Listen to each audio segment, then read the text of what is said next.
श्री सच्चिदानंद सद्गुरु साईनाथ महाराज की जय। श्री सच्चिदानंद सद्गुरु अलिवेलु मंगम्म सहित भरद्वाज महाराज की जय। जय साई मास्टर।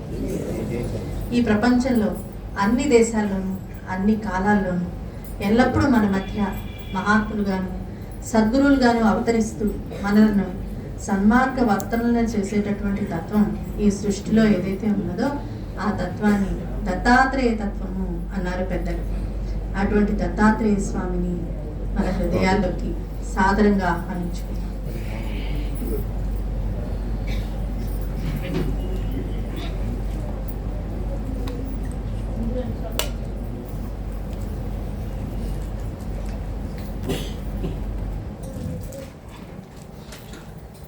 దత్తాత్రేయ స్వామి యొక్క పరిపూర్ణమైనటువంటి అవతారమే శ్రీ షిరిడి సాయినాథుడు. ఆయన నేటి మన జీవిత సమస్యలన్నింటికీ పరిష్కార మార్గంగా అవతరించారని పూజ్య శ్రీ మాస్టర్ గారు అటువంటి సమర్థ సద్గురు అయిన సాయినాథుని అటువంటి పీఠం మీదికి మన హృదయాల్లోకి సాదరంగా ఆహ్వానించుకుందాం.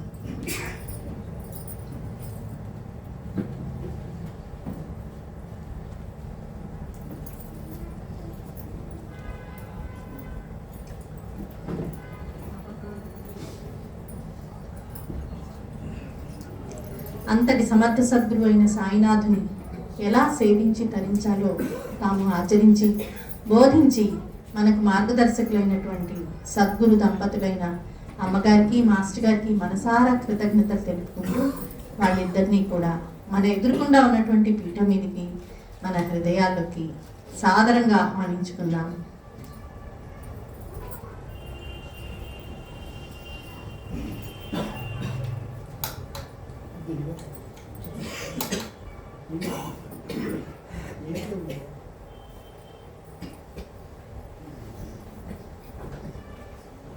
వీరంతా కూడా తమ చిత్రపటానికి భేదం లేదని భక్తులందరికీ నేటికి అనుభవాలు ఇస్తూ వస్తున్నారు కనుక ఇప్పుడు మనం చేసుకుంటున్నటువంటి సత్సంగం వాళ్ళందరి పవిత్ర సన్నిధిలో చేసుకుంటున్నాము అనేటటువంటి గుర్తుతో శ్రద్ధతో భక్తితో ఈ సత్సంగాన్ని జరుపుకుందాము. ఇంతటి మహత్తరమైన దుర్లభమైనటువంటి అవకాశాన్ని మనందరి జీవితాల్లో ప్రసాదించినటువంటి ఆ సద్గురుమూర్తులందరికీ మనసారా కృతజ్ఞతలు తెలుపుకుందాం. జై సాయి మాస్టర్. శ్రీ సచ్చిదానంద సద్గురు సాయినాథ్ మహారాజ్ की जय। శ్రీ సచ్చిదానంద సద్గురు అలివేలు మంగమ్మ సహిత భరద్వాజ మహారాజ్ की जय। జై సాయి మాస్టర్. జై సాయి మాస్టర్. అందరూ బాబా చరిత్ర చదివిన వారే అయి ఉంటారనుకుంటున్నాను. బాబా గురించి తెలుసు అనుకుంటాను. సమర్థ సద్గురు అయినటువంటి సాయినాథుడు దత్తాత్రేయ స్వామి యొక్క పరిపూర్ణమైనటువంటి అవతారమని అప్పుడే మహాత్ములందరూ ఆయనను కొనియాడారు. ఆయన సకల దేవతా స్వరూపమని, తాను సర్వసమర్థుడని, సకల సాధు స్వరూపుడని, సర్వవ్యాపి అని ఆయన భక్తులందరికీ భక్తులందరికీ అనుభవపూర్వకంగా నిరూపిస్తూ వచ్చారు. ఆయన లీలలన్నింటినీ చూసుకుంటే కనుక మనం లీలామృతంలో ఆయన యొక్క ఈ తత్వం ప్రతి లీలలోనూ ఇవన్నీ లక్షణాలు స్పష్టంగా మనకి తెలుస్తూ ఉంటాయి. అయితే మాస్టర్ గారు ఒక విషయం చెప్పారు. అంత బాగా సామాన్యులైనటువంటి మనలాంటి వాళ్ళకి అంటే శాస్త్రాలు పెద్దగా చదువుకునేటటువంటి సామర్థ్యం, ఒకవేళ చదువుకున్న అర్థం చేసుకునేటటువంటి సామర్థ్యం, దాంతోపాటు మూల గ్రంథాలని చదువుకునేటటువంటి సంస్కృత భాషా ప్రావీణ్యం లేకపోవటం, ఉన్నా కూడా వాటి అర్థాలు తెలుసుకునేటటువంటి పరిస్థితి లేకపోవటం, అలా చెప్పేవాళ్ళు లేకపోవడం, ఎందుకంటే అలా చదువుకున్న వాళ్ళు కూడా తక్కువే కనుక. ఇట్లా ఉన్న సందర్భంలో అవన్నీ కూడా మనకి క్లారిటీ ఇవ్వటం కంటే కన్ఫ్యూజన్ని క్రియేట్ చేస్తాయి. దాంతోపాటు మనకు ఉండేటటువంటి తరతరాల నుంచి వచ్చేటటువంటి పెద్దల నుంచి వచ్చేటటువంటి మాటగా మనకి భక్తి అనేటటువంటి సంక్రమిస్తుంది తప్పిస్తే కలగదు. అందుకని ఏమవుతుందన్నమాట, స్పష్టత ఉండదు అన్నమాట. ఎందుకు ఈ ఈ రాముడు ఇలా చేశాడు అంటే సరైనటువంటి సమాధానం ఉండదు. అలాగే ఈ ఆచారం ఎందుకు పాటించాలి, దీనివల్ల మానవ జాతికి ఏంటి ప్రయోజనం అని అడిగితే సరైన సమాధానం మనకు ఉండదు. అందుకని మన జీవితంలో ఎందుకు ఏది చేస్తున్నాము అనేటటువంటి దాని పట్ల స్పష్టత ఉండదు. ఎందుకంటే మనకి మానవ జాతి ఎప్పుడు తెలివైంది, చాలా తెలివైంది మానవ జాతి. కాబట్టి ఎప్పటికప్పుడు ఇంకా బెటర్గా జీవించడానికి కావాల్సినటువంటి సిస్టమ్స్ని కనుక్కుంటూనే ఉంటుంది. అందులో భాగంగానే మహర్షులైనటువంటి ద్రష్టలైనటువంటి ఋషులు మనకి సనాతన సాంప్రదాయాన్ని ప్రతిష్ఠింపజేసి దాని ప్రకారం జీవించేందుకు గాను ఉపయోగపడేందుకుగా ఇన్ని వేదాల దగ్గర నుంచి, శాస్త్రాల దగ్గర నుంచి, పురాణాల దగ్గర నుంచి ఈ హైందవ ధర్మంలో ఉంటే, అలాగే ఇతర మతాల్లో కూడా ఎంతోమంది మహాత్ములు జన్మించి అన్ని దేశాల్లో అన్ని కాలాల్లో ప్రజలను ఉద్ధరించడానికి కావలసినటువంటి ఏర్పాట్లను చేశారు. వాటిల్లో జీవిత విధానాన్ని కూడా ఆయా దేశకాల పరిస్థితులు అనుసరించి కొన్ని, మిగతావి మూలధర్మాన్ని ప్రతిష్ఠించేందుకు గాను కావలసినటువంటి జీవిత విధానం ఒకటి చెప్పున్నారు. అలా ఆచరించి చూపించి మహాత్ములైన వాళ్ళ ఉదాహరణలు అన్ని మతాల్లోనూ ఉన్నాయి.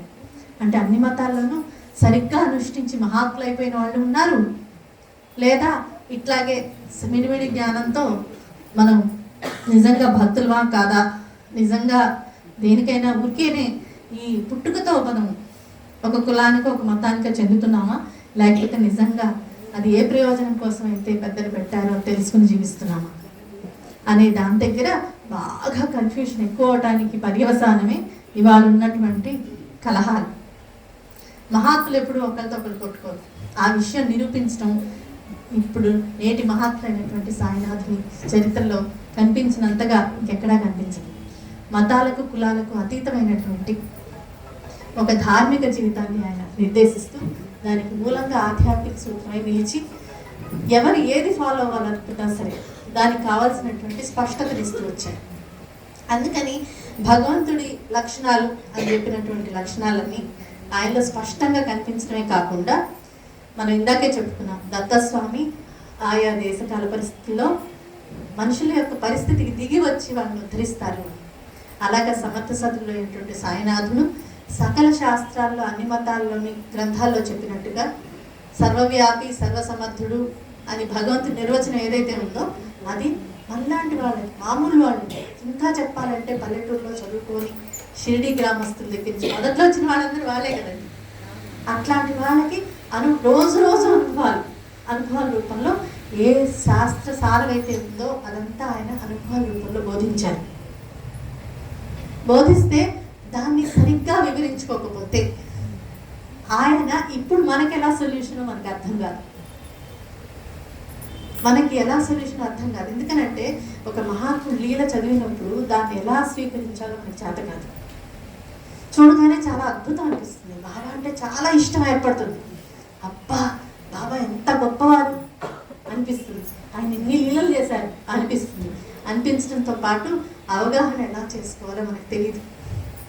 అందుకని ఆయన మనకు నచ్చుతారు చాలా, కానీ ఆయన ఎలా ఉపయోగించుకుని జీవితం, ఆయన ఎందుకు ఆ లీలలు చేశారు, ఆ లీల ద్వారా మనకి ఏం బోధిస్తున్నారు, దాని నుంచి మనం ఏం నేర్చుకుని ముందుకెళ్ళాలి జీవితంలో అనేది విడమర్చి చెప్పేందుకు కాను. తప్పకుండా అట్లా విడమర్చి చెప్పి ఆయన చెప్పేది మనకు అర్థమయ్యేలా చేసేవాళ్ళు మనకి చాలా ముఖ్యం, అవసరం అవుతారు. అందుకనే సాక్షాత్తు రాముడు, కృష్ణుడు లాంటి మహాత్ములు జన్మించి, అవతార పురుషులు జన్మించి వాళ్ళ జీవితంలో వాళ్ళు కారణ జన్మలై పుట్టి వాళ్ళు ఏ ఏ కార్యాలకైతే వచ్చారో దాంతోపాటు ధర్మబోధ చేసుకుంటూనే వెళ్ళారుగా.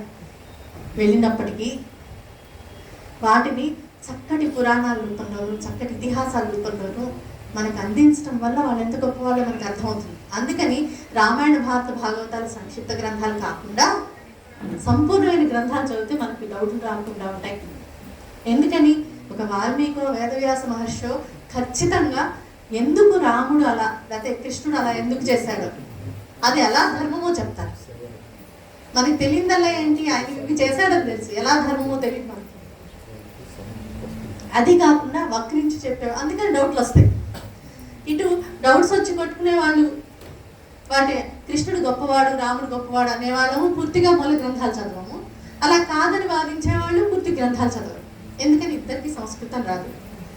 ఇద్దరు మూల గ్రంథాలు చదివేంత టైం పెట్టరు, మరి ఎన్ని వేల శ్లోకాలు అండి. అందుకనే ఏమైందంటే ఎప్పుడైనా సరే అవతార పురుషులు జన్మిస్తారు తప్పకుండా, వాళ్ళ వెనకాలే ఒక వేదవ్యాసుడు వారి మహర్షి ఉంటారు. అందుకని మన గురు పూర్ణిమకి మూల పురుషుడు ఎవరు? వేదవ్యాస మహర్షి. రాముడు కాదు, కృష్ణుడు కాదు.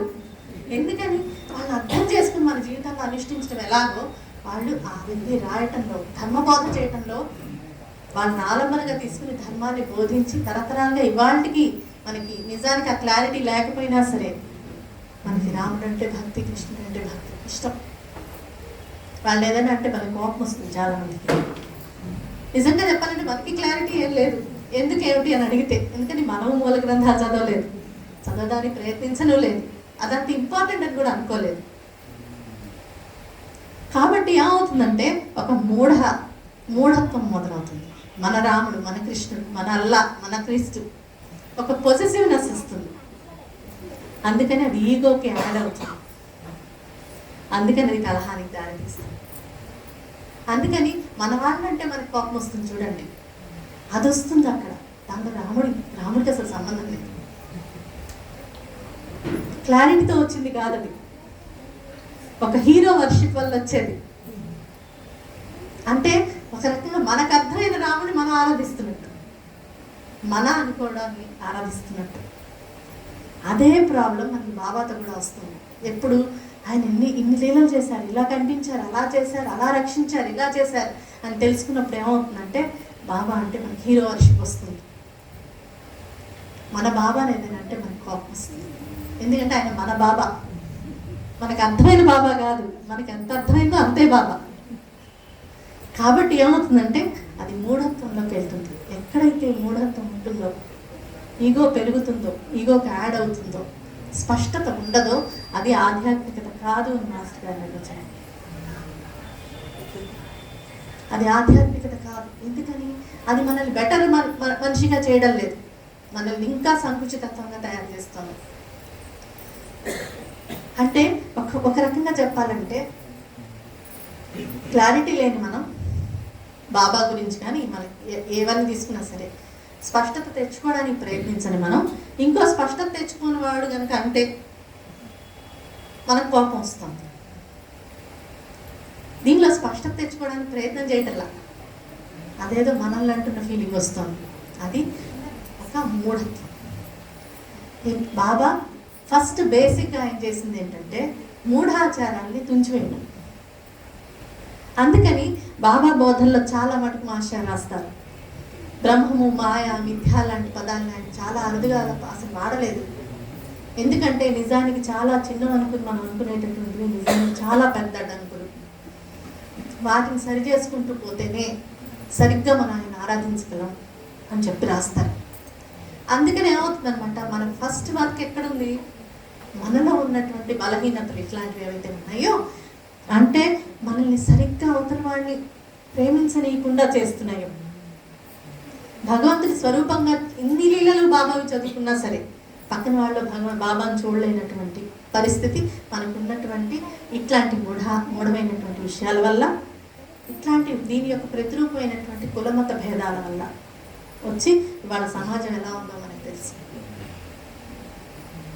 వచ్చిందే స్పర్ధ, మనలో మన బయట ఉంటున్నది పూర్తిగా కాన్ఫ్లిక్ట్. క్లారిటీ లేకపోవడం వల్ల, స్పష్టత లేకపోవడం వల్ల మనలో వచ్చేటటువంటి కాన్ఫ్లిక్ట్. ఎందుకని ఇది కరెక్ట్ అని మన మనసు చెప్తుంటుంది, సమాజం ఇంకోటైతే చేస్తుంటుంది. కరెక్ట్ దాని మీద నిలబడితే సమాజాన్ని ఎదిరించాలి, సమాజం వైపుకి వెళ్తే మనసుని చంపుకోవాలి. మన ఓటు ఎప్పుడు సమాజంతో వెళ్ళటం అయిపోయి ఉంటుంది. ఎందుకని దీని పట్ల స్పష్టత లేదు కనుక. కాబట్టి ధర్మాన్ని నిలబెట్టడం అనే పాయింట్ వచ్చేటప్పటికి ఏమవుతుందంటే నిజంగా మహాత్ముల బోధల్ని సరిగ్గా వివరించి చెప్పి ప్రూఫ్ ఆఫ్ కాన్సెప్ట్గా ఉన్న వాళ్ళు కావాల్సి వస్తుంది.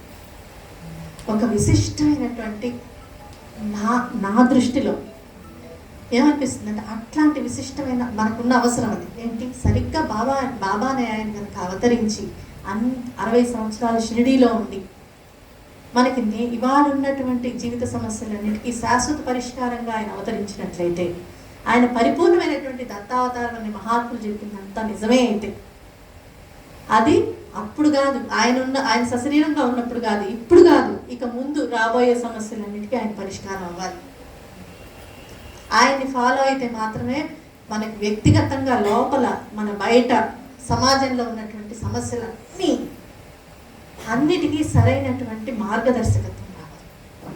ఆయన ఎంతగా అర్థం చేసుకుంటామో అంతగా మనకి క్లారిటీ పెరిగి ఖచ్చితంగా ఇది మంట అంటే చేయి పెట్టని చూడండి, ఎవరు చెప్పని దూకమన్నారు, ప్రైమ్ మినిస్టర్ వచ్చి దూకమని మనం దూకం. ఎందుకని చాలా స్పష్టంగా తెలుసు అందులో దూకితే చేస్తామని. అంత స్పష్టంగా మనం చేసే తప్పుల యొక్క ఇది సరైనటువంటి మార్గం, ఇది ఇంత తప్పు, ఇది జరిగితే ఇట్లా జరుగుతుంది, ఇది సరైన మార్గంలో వెళ్ళేందుకు కావాల్సినటువంటి క్లారిటీతో పాటు ధైర్యం కావాలి. ఆ ధైర్యం స్ఫూర్తి ఎక్కడ మనకి తేడా వస్తుందంటే దీని ప్రకారం వెళ్తే ఏదో అయిపోతుందేమో అనే భయం ఉంటుంది మనకి. ఏమీ కాదని నిరూపించేవాళ్ళు కావాలి. అట్లా వెళ్తేనే చాలా బాగుంటుంది జీవితానుభవం, నిరూపించేవాళ్ళు కావాలి. అందుకని బాబా పరిపూర్ణమైనటువంటి అవతారంగా శాశ్వతంగా ఆయన శాశ్వతులై ఉండి నా మట్టి మాట్లాడుతుంది, నా సమాధి సమాధానం చెప్తుందని చెప్పాను. ఏమడిగితే సమాధానం చెప్తుంది, ఏం అడగాలి, ఏం నేర్చుకోవాలి, ఇది చెప్పేందుకు కాను బాబా చెప్పిన ప్రతి సూక్తికి ప్రతి బోధకి మనలాంటి జీవితాల్లో నిరూపణ చేసి చూపించి మనకు మార్గదర్శకత్వంగా ఉండేందుకు ఒకనొక అవతారం అవసరమైంది మనకి. లేకపోతే బాబా మనకు అర్థం కాదు. అక్కడ మాస్టర్ గారు అమ్మగారు చాలా ఇంపార్టెంట్ రోల్. అందుకని చాలామంది ఎంతోమంది బాబా సశరీరంగా ఉన్నప్పుడు తర్వాత కూడా ఎంతోమంది బాబాని గురించి ఎన్నో చరిత్రలు రాశారు. మనకు తెలిసిన సచరిత్రే, కానీ మాస్టర్ గారు రాస్తారు. అన్ని భాషల్లో ఉన్నటువంటి బాబా మీద ఉన్న గ్రంథాలన్నీ చదివాను. అంటే అప్పటికే ఎన్నో ఉన్నాయి. ఎంతమంది ఇన్స్పైర్ అయ్యి రాసి ఉంటారు బాబాతో. ఇన్ని నీళ్ళు జరిగాయి. పైగా చివరిలో ఆయన దగ్గర మహామహులే పవర్ఫుల్ పీపుల్ వచ్చారు బాబా దగ్గర. ఎలా వచ్చారు? మనకి ఎవరో చెప్తేనే వచ్చారు. చెప్తే వచ్చారంటే ఎంత ప్రచారం జరిగి ఉండాలి. ఒక దాసగణ్ మహారాజు ఒక కాబద్దే రాసినటువంటి సచరిత్రతో పాటు ఇంకా ఎంతో మంది ఎన్నో రచనలు, ఎంతో మంది సత్సంగాలు జరుగుతూ ఉండాలి. వాటన్నిటి ద్వారా ఎంతో మంది ఆకర్షితులై వచ్చిన తర్వాత ఆయన దగ్గర పెద్ద పెద్ద సింగర్లు, పెద్ద పెద్ద యాక్టర్లు, పెద్ద పెద్ద రచయితలు అందరూ వచ్చారు. ఆయన దగ్గర వచ్చి ఎంతో ప్రచారం చేశారు. కానీ వాళ్ళందరూ మహాత్ములు అవ్వలేదు. ప్రూఫ్ ఆఫ్ కాన్సెప్ట్గా లేదు. ఇప్పుడు మనలాగానే చాలా ఇన్స్పైర్ అయ్యి చాలా గొప్ప భక్తులు చాలా సేవ చేసుకుని ఉండొచ్చు. కానీ మానవ మాత్రలే. ఇప్పుడు మాస్టర్ గారిని చూసిన వాళ్ళం చాలా మంది ఉన్నాం, అమ్మగారిని చూసిన వాళ్ళు ఇంకా చాలా మంది ఉన్నాం. కానీ అందరం పరిపూర్ణం అవుతాం అవ్వం. అందుకని అక్కడ మాస్టర్ గారు అమ్మగారికి మనలాంటి జీవితం కాదు అనే విషయం మాత్రం స్పష్టంగా తెలుస్తుంది. అందుకని వాళ్ళు పుట్టినప్పటి నుంచే వాళ్ళ తీరు వేరుగా ఉంటుంది. ఇలాగే 2 చేతులతో 2 కాళ్ళతో పుట్టినప్పటి నుంచి వాళ్ళ తీరు వేరుగానే ఉంటుంది. మాస్టర్ గారికి ఉదాహరణకి చిన్నప్పుడు వాళ్ళ తల్లిగారు వియోగం చెందిన తర్వాత చావు అంటే ఏంటో తెలియలేదు. ఒకరోజు ఒక పిల్లి చచ్చిపోయింది. అప్పుడు వచ్చి మేము చనిపోయింది అని చెప్పారు. చనిపోవడం అంటే ఏంటో తెలియలా. ఒకరోజు పిల్లి చచ్చిపోతే ఏమైంది దాన్ని అంటే అది చచ్చిపోయింది. చచ్చిపోవడం అంటే గుండె కొట్టుకోదు, శ్వాస కాసేపటికి శరీరం కుళ్ళిపోతుంది అని చెప్పేటప్పుడు ఓహో ఇదే అది చావడం అంటే అని ఒక బేస్ లెవెల్లో అర్థమైంది. కానీ లోపల ఏం జరుగుతుందో అర్థం కాలేదు. అసలు అంత చిన్నపిల్లలకి ఆ క్వశ్చన్ రాదు. వచ్చింది అనుకుందాం. ఆ తర్వాత మనం ఎన్ని మరణాలు చూడట్లేదు జీవితంలో. శ్మశాన వైరాగ్యం, ప్రసూతి వైరాగ్యం అని ఉంటాయి కదా. అందరికీ కాసేపు మన పరిస్థితి కూడా అదే కదా రేపు అని అనిపిస్తుంది ఎవరైనా పోగానే. కానీ అది ఎక్కువసేపు నిలుపుకోం, భయం. ఎవరైనా పోవచ్చు కానీ మనమైతే ఇప్పుడు అలా పోం అని మన నమ్మకం. కాబట్టి ఏమవుతుందన్నమాట, అనమాట, మాస్టర్ గారికి మాత్రం మిగతా గొప్ప గొప్ప మహాత్ములాగానే అన్నగారి అబ్బాయి మరణం, జనన మరణాల మీద ప్రశ్న తీసుకొచ్చింది. అప్పటికే మాస్టర్ గారు తపశక్తి సంపన్నుడు, సకల శాస్త్ర కోవిదుడు మాస్టర్ గారు. అప్పటికే 16 ఏళ్ల లోపే ఆయన అప్పటికే ధ్యాన పద్ధతులు, ధ్యానం చేసుకోవడం, మానసికంగా శక్తి కలిగి ఉండడం, ఇలాంటివన్నీ ఎన్నో చేసేవాళ్ళు. అసలు అన్నదమ్ముల ఆటలే అలా ఉన్నాయి. అవతల కంట్రోల్ చేసి చూడటం ఏంటవి మనం అసలు ఊహించాం కదా. మన పిల్లలు అలా ఉంటారు, మనం అలా ఉంటాం. అసలు ఏం చేస్తున్నామో తెలియని పరిస్థితిలో ఉంటాం. మామూలుగా 16 ఏళ్లలో పిల్లలు ఎలా ఉంటాం. దాదాపు మనకి నిజంగా తెలిసేటప్పటికి 20 ఏళ్ళ, 25 ఏళ్ళ, 30 ఏళ్ళు వచ్చాక అప్పుడు కొంచెం సెన్సెస్లోకి వస్తాం. కాబట్టి 16 ఏళ్ళకి ఆ ప్రశ్నలు వచ్చిన తర్వాత ఇంకే గ్రంథాలతోటి ఎవరితోటి ఇన్ఫ్లుయెన్స్ అవ్వకుండా ఒక 6-7 సంవత్సరాల పాటు కేవలం ప్రశ్నల మీద ఆన్సర్స్ వెతుక్కుంటూ జీవించారు. ఒక పక్క చదువుకుంటూనే, ఒక పక్క ఒక్కొక్క మెట్టు లౌకిక జీవితంలో ఎక్కుతూనే, ఒక పక్క తీవ్రమైనటువంటి సాధన చేశారట. అట్లా ఎవరో ఉండవు. అప్పుడు ఆయన ఖచ్చితంగా బ్రహ్మచారి ఎలా అయితే ఉపనయనం తర్వాత జీవిత రహస్యాన్ని శోధించాలో అలాగే శోధించారు. ఉపనయనం ఆయన నిజంగా ఉపనయనం అంతమంది గొప్ప గొప్ప ఉద్దండ పండితులు పెట్టినటువంటి అద్భుతం నిజంగానే విశేషమైనటువంటి వ్యక్తులకి అలా జరుగుతుంది, విశేషమైనటువంటి అవతారాలకి అలా జరుగుతుంది. అందుకనే మన మహాత్ముల చరిత్ర చదివినప్పుడు చాలా విశేషమైన విషయాలతో నిండి ఉంటుంది వాళ్ళ జీవితం. మన మామూలు జీవితాలు అలా ఉండవు. అలాగే ఆయనకి అలా జరిగిన తర్వాత స్వప్రయత్నంతో ఆయనకి అలా సంవత్సరాలు గడిచుకున్న తర్వాత ఒకరోజు తను ఇంతవరకు చదువుకుందంతా సరే, అంతా భగవంతుడు ఉన్నాడన్నటువంటి నిరూపణ అయినటువంటి లాజిక్ వచ్చేస్తాం. ఇవన్నీ మనకేవి అందేవి కావు. అప్పటికి ఆయన ఆల్రెడీ చాలా నిరాడంబరులు. మనస్సు తన చేతిలో, మా అనంతాచార్య గారే చెప్పారట, మనసు చెప్పినట్టు మనం వినకూడదు, మనం చెప్పినట్టు మనసు వినాలి. మనసు చెప్పినట్టు మనం వినకూడదు, అది మన కింద పనివాడిగా ఉండాలి. మనం చెప్పినట్టు మనసు వినాలి అనేది ఆయన పిల్లలకి నేర్పించింది. కాబట్టి మనలాగా మనస్సు పవర్ఫుల్ కాదు, వాళ్ళు పవర్ఫుల్ మనసు అంటే అది సాధించున్నారు ఆల్రెడీ. వాళ్ళకి అన్నదమ్ములకి రాని పని లేదు. ఎంతమందికైనా వంట చేయగలరు, ఎన్ని పనులైనా చేయగలరు, ఎన్ని గ్రంథాలైనా చదివేయగలరు. మాస్టర్ గారు అయితే ఆ కాశీ విశ్వవిద్యాలయంకి వెళ్ళి మాస్టర్ గారు, వ్యాస్ గారు ఇద్దరు వెళ్ళి గ్రంథాలు తెచ్చుకునేవారు. ఆ గ్రంథం కరెక్టో కాదు, అందులో చెప్పిన సాధనలు ట్రై చేసి అవ్వితే అవ్వకపోతే దాన్ని క్వాలిఫై చేసేవారు. ఈ పుస్తకం కరెక్ట్ అక్కడ. అలా ఆయన శోధించని మూలికా వైద్యం ఏమిటి, మన మంత్రశాస్త్రం ఏమిటి, అన్ని ప్రాక్టీస్ చేసి నిజంగా అంత పట్టుదలతో చేసేవారు. చేసిన తర్వాత ఫలితం వస్తే వచ్చినట్టు, లేకపోతే రానట్టు. ఆ బుక్ కరెక్టా కాదో చూసేవారు. అట్లా ఎలా ఉంటాం. ఇట్లాంటివి చాలా వాళ్ళ జీవితాల్లో వాళ్ళు ఇదే ప్రపంచంలో బ్రతుకుతున్నారు. కానీ ఈ ప్రపంచం వాళ్ళది కాదు, వాళ్ళు ఇంకెక్కడో ఉన్నారు. అట్లాగా మాస్టర్ గారు స్వయం కృషితో ఒకనొక తార్కికమైనటువంటి సిద్ధాంతంకి వచ్చేసి భగవంతుడు ఉన్నాడా లేడా అనేటటువంటి మాత్రం అప్రస్తుతం అనిపించింది. ఆయన మొత్తానికి ఒక శక్తి ఉంది, ఆ శక్తి ఇదంతా నడుపుతుంది. దానికి తెలివితేటలు ఉన్నాయి కనుక మనకున్నాయి. అందులోంచి పుట్టాం కాదు కాబట్టి మనకున్నాయంటే దానికి ఉన్నాయి కాబట్టి అది తనలో తను మార్పు తెచ్చుకోగలదు. అది సర్వసమర్థం, సర్వవ్యాపకం అని నిరూపణ అయిపోయింది లాజికల్గా. కానీ అనుభవంలోకి రాలేదు. అంటే ఒక మామిడి పండు గురించి దాని రూపం తెలుసు, అత్యగా ఉంటుందని తెలుసు, అది చూస్తే గుర్తుపట్టగలం. కానీ పుస్తకాల్లోనే చూసాను, ఇంకా చూడలేదు. అట్లాంటి స్టేట్ వచ్చిన తర్వాత అప్పుడు సద్గురు సామర్థ్యం,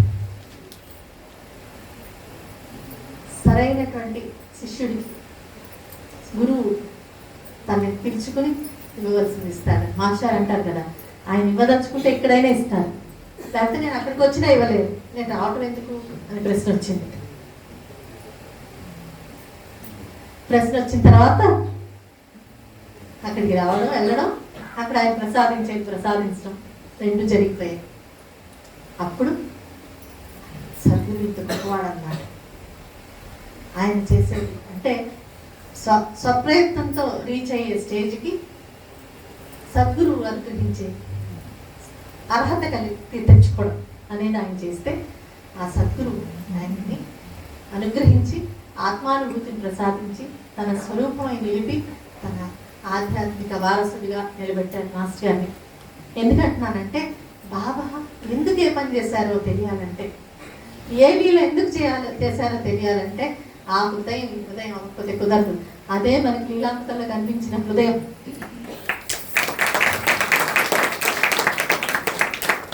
కాబట్టి ఏమవుతుందనమాట, బాబా లీలను అర్థం చేసుకోవాలంటే బాబా ఎందుకు ఏ లీల చేశారు అది ఇవాళ మన జీవితాల్లో ఎందుకు అసలు ఎవరే కోరికలు కష్టాలు ఎందుకు తీరుస్తారు బాబా.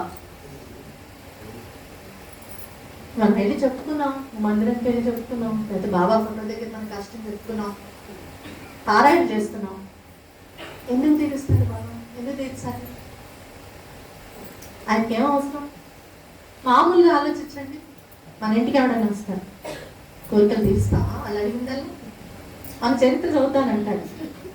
మన ఇంటి ఎదురు వాళ్ళకి కుదిరినప్పుడు కుదిరినంత ఒకరోజు శ్రద్ధగా ఒకరోజు కాకుండా రకరకాలుగా చదువుతారు. మనం కోరికలు తీరుస్తావా వాళ్ళకి? దానివల్ల నాకేంటంటాం కదా. ఈ ప్రాసెస్ మొత్తంలో ఈ పారాయణ సాంప్రదాయంలోనే ఏంటంటే అసలు ప్రయోజనం మనకే ఉంది, ఆయన ఒరిగేదేం లేదు. కానీ ఆయన ఎందుకు వచ్చారో ఆ రీజన్ మాత్రం ఒకటి ఉంది. అంటే మన జీవితాల్లో ఆ గ్రంథం రూపంలో మన చేతిలోకి వస్తే, ఒక ఫోటో రూపంలో మన ఇంటికి వస్తే దానికి ఒక ప్రయోజనం ఉంది. ఎందుకంటే ఆయన మనల్ని ఉద్ధరింపబడేటటువంటి అంశంగా చూశారు కదా. లేకపోతే మన జీవితాన్ని స్పర్శించే అవకాశం లేదు, అవసరం లేదు. ఎందుకంటే బాబానే చెప్పారు. ఏం చెప్పారు?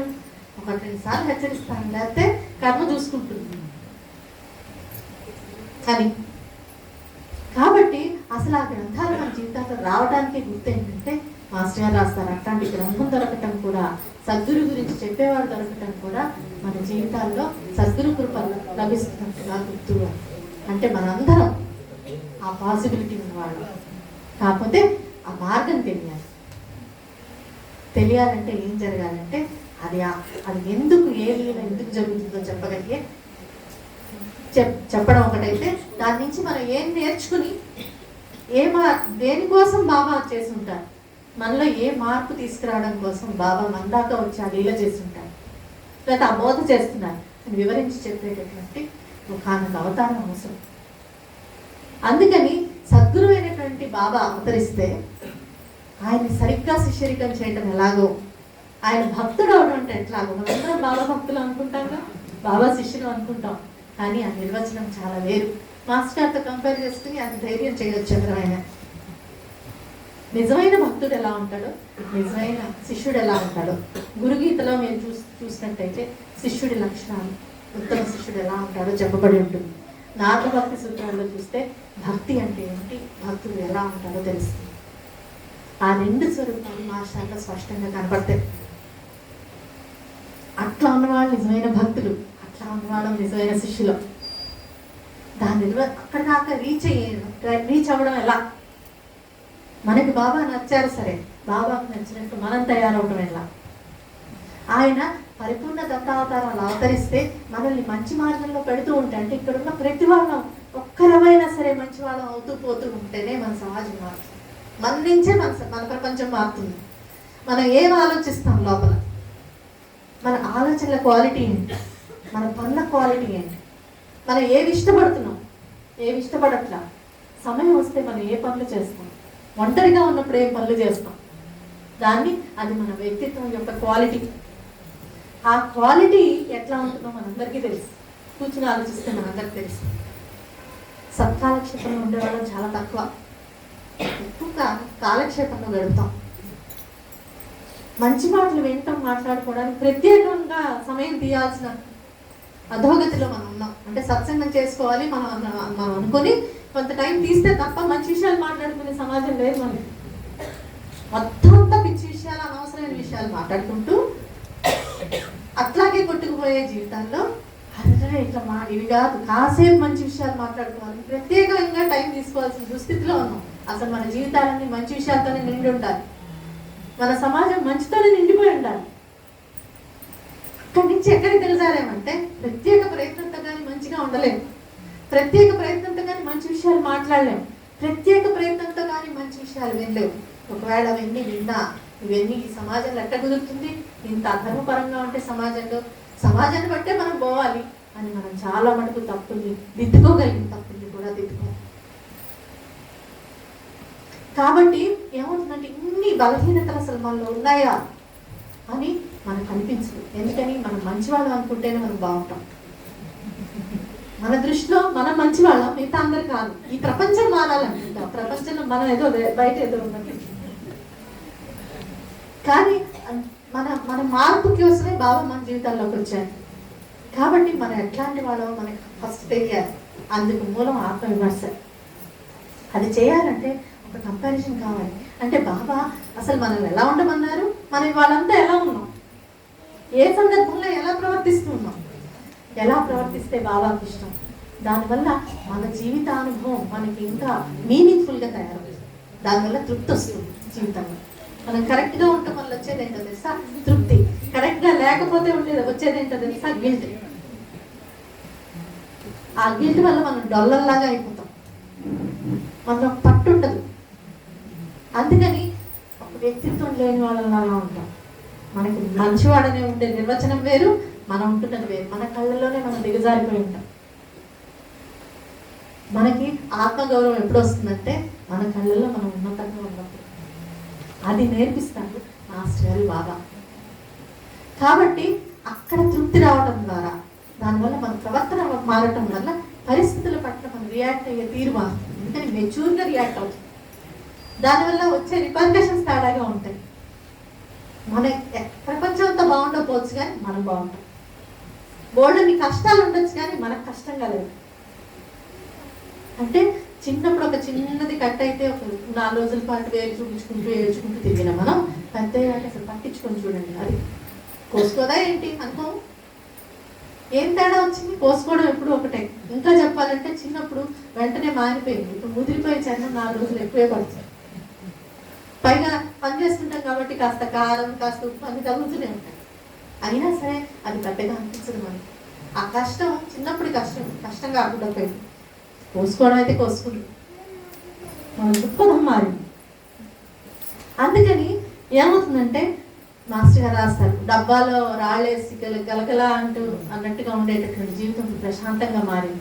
చిన్న పరిస్థితి గందరగోళపడి మేము ఇప్పుడు మీ దగ్గరికి వచ్చినవి చదివిన తర్వాత ప్రశాంతంగా ఉండగలుగుతున్నాం. ఉంటే సరిగ్గా రియాక్ట్ అవుతాం. సరిగ్గా రియాక్ట్ అయితే సరైనటువంటి ఎప్పుడు సరిగ్గా రియాక్ట్ అవ్వగలం? మనం లోపల చాలా కూల్గా ఉంటాయి. లోపల చాలా కూల్గా ఉన్నప్పుడు మనం సరిగ్గా రియాక్ట్ అవ్వగలం. ఆ కూల్గా ఉండటంతోనే మన జీవితానుభవం మారిపోతుంది. ఎందుకని అట్లా ఉండలేకే మనం దరిద్రం అంతా. కాబట్టి అలా ఆలోచించడం అదొక విద్య, ఆలోచన విధానం. అంటే ఒకడెవరైనా తిట్టి వెళ్ళిపోతే దాన్నే తలుచుకుని జీవితాంతం ఏడవచ్చు. వాడు చచ్చిపోయినా కూడా వాడిని గుర్తు తీసుకుని కోపం తెచ్చుకోవచ్చు, బాధపడవచ్చు. అదేదో అన్నాడే అనుకుని తీసేసుకోవచ్చు. రెండిట్లో ఏంటి తేడా? లోపల భావం మారింది, లోపల దాన్ని తీసుకునే తీరు మారింది. మారడంతో ఆ తిట్టనేటట్టు ఒకడు అవతల తిట్టి వెళ్ళిపోవడం అంటే మాత్రం ఒకడికి పెద్ద కష్టం, జీవితంలో తిప్పుకోలేని కష్టం. ఇంకొకటి అప్పుడే పోయినటువంటి ఒక గాలి మాట. ఎవరు ఎక్కువ తెలివిగా ఉన్నట్టు? ఖచ్చితంగా మొదటివాడు. ఎవరు అన్నాడులే అంటే అన్నాడులే అనుకున్నవాడు తెలివైనవాడు. నిజంగానే వాడు చాలా క్రూరుడై బాగా తిట్టి వెళ్ళాడు అనుకుంది. అయినా సరే అలా అనుకోగలిగిన వాడు తెలివైనవాడు. ఎందుకని వీడు ప్రశాంతంగా ఉంటారు. వీడి ప్రశాంతత వీడికి ముఖ్యం కదా. కాబట్టి ఏంటంటే ఆ మాత్రం కామన్ సెన్స్ కూడా మనకు ఉండదు నిత్య జీవితంలో. అందుకని మహాత్ముల ఎగ్జాంపుల్స్ కావాలి మనకి. ఎంత పెద్ద పరిస్థితుల్లోనైనా సరే ప్రశాంతంగా ఉండగలిగి, దాని వెనకాల ఒక దృక్పథం కావాలి, దాని వెనకాల ధర్మసూత్రం ఉండాలి.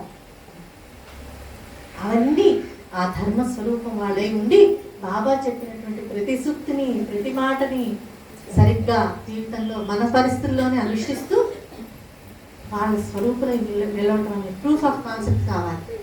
అట్లా దిగొచ్చినటువంటి అవతారమే మాస్టర్ గారు, అమ్మగారు. ఎందుకని గృహస్థులైన మనకి 2 భాగాలు.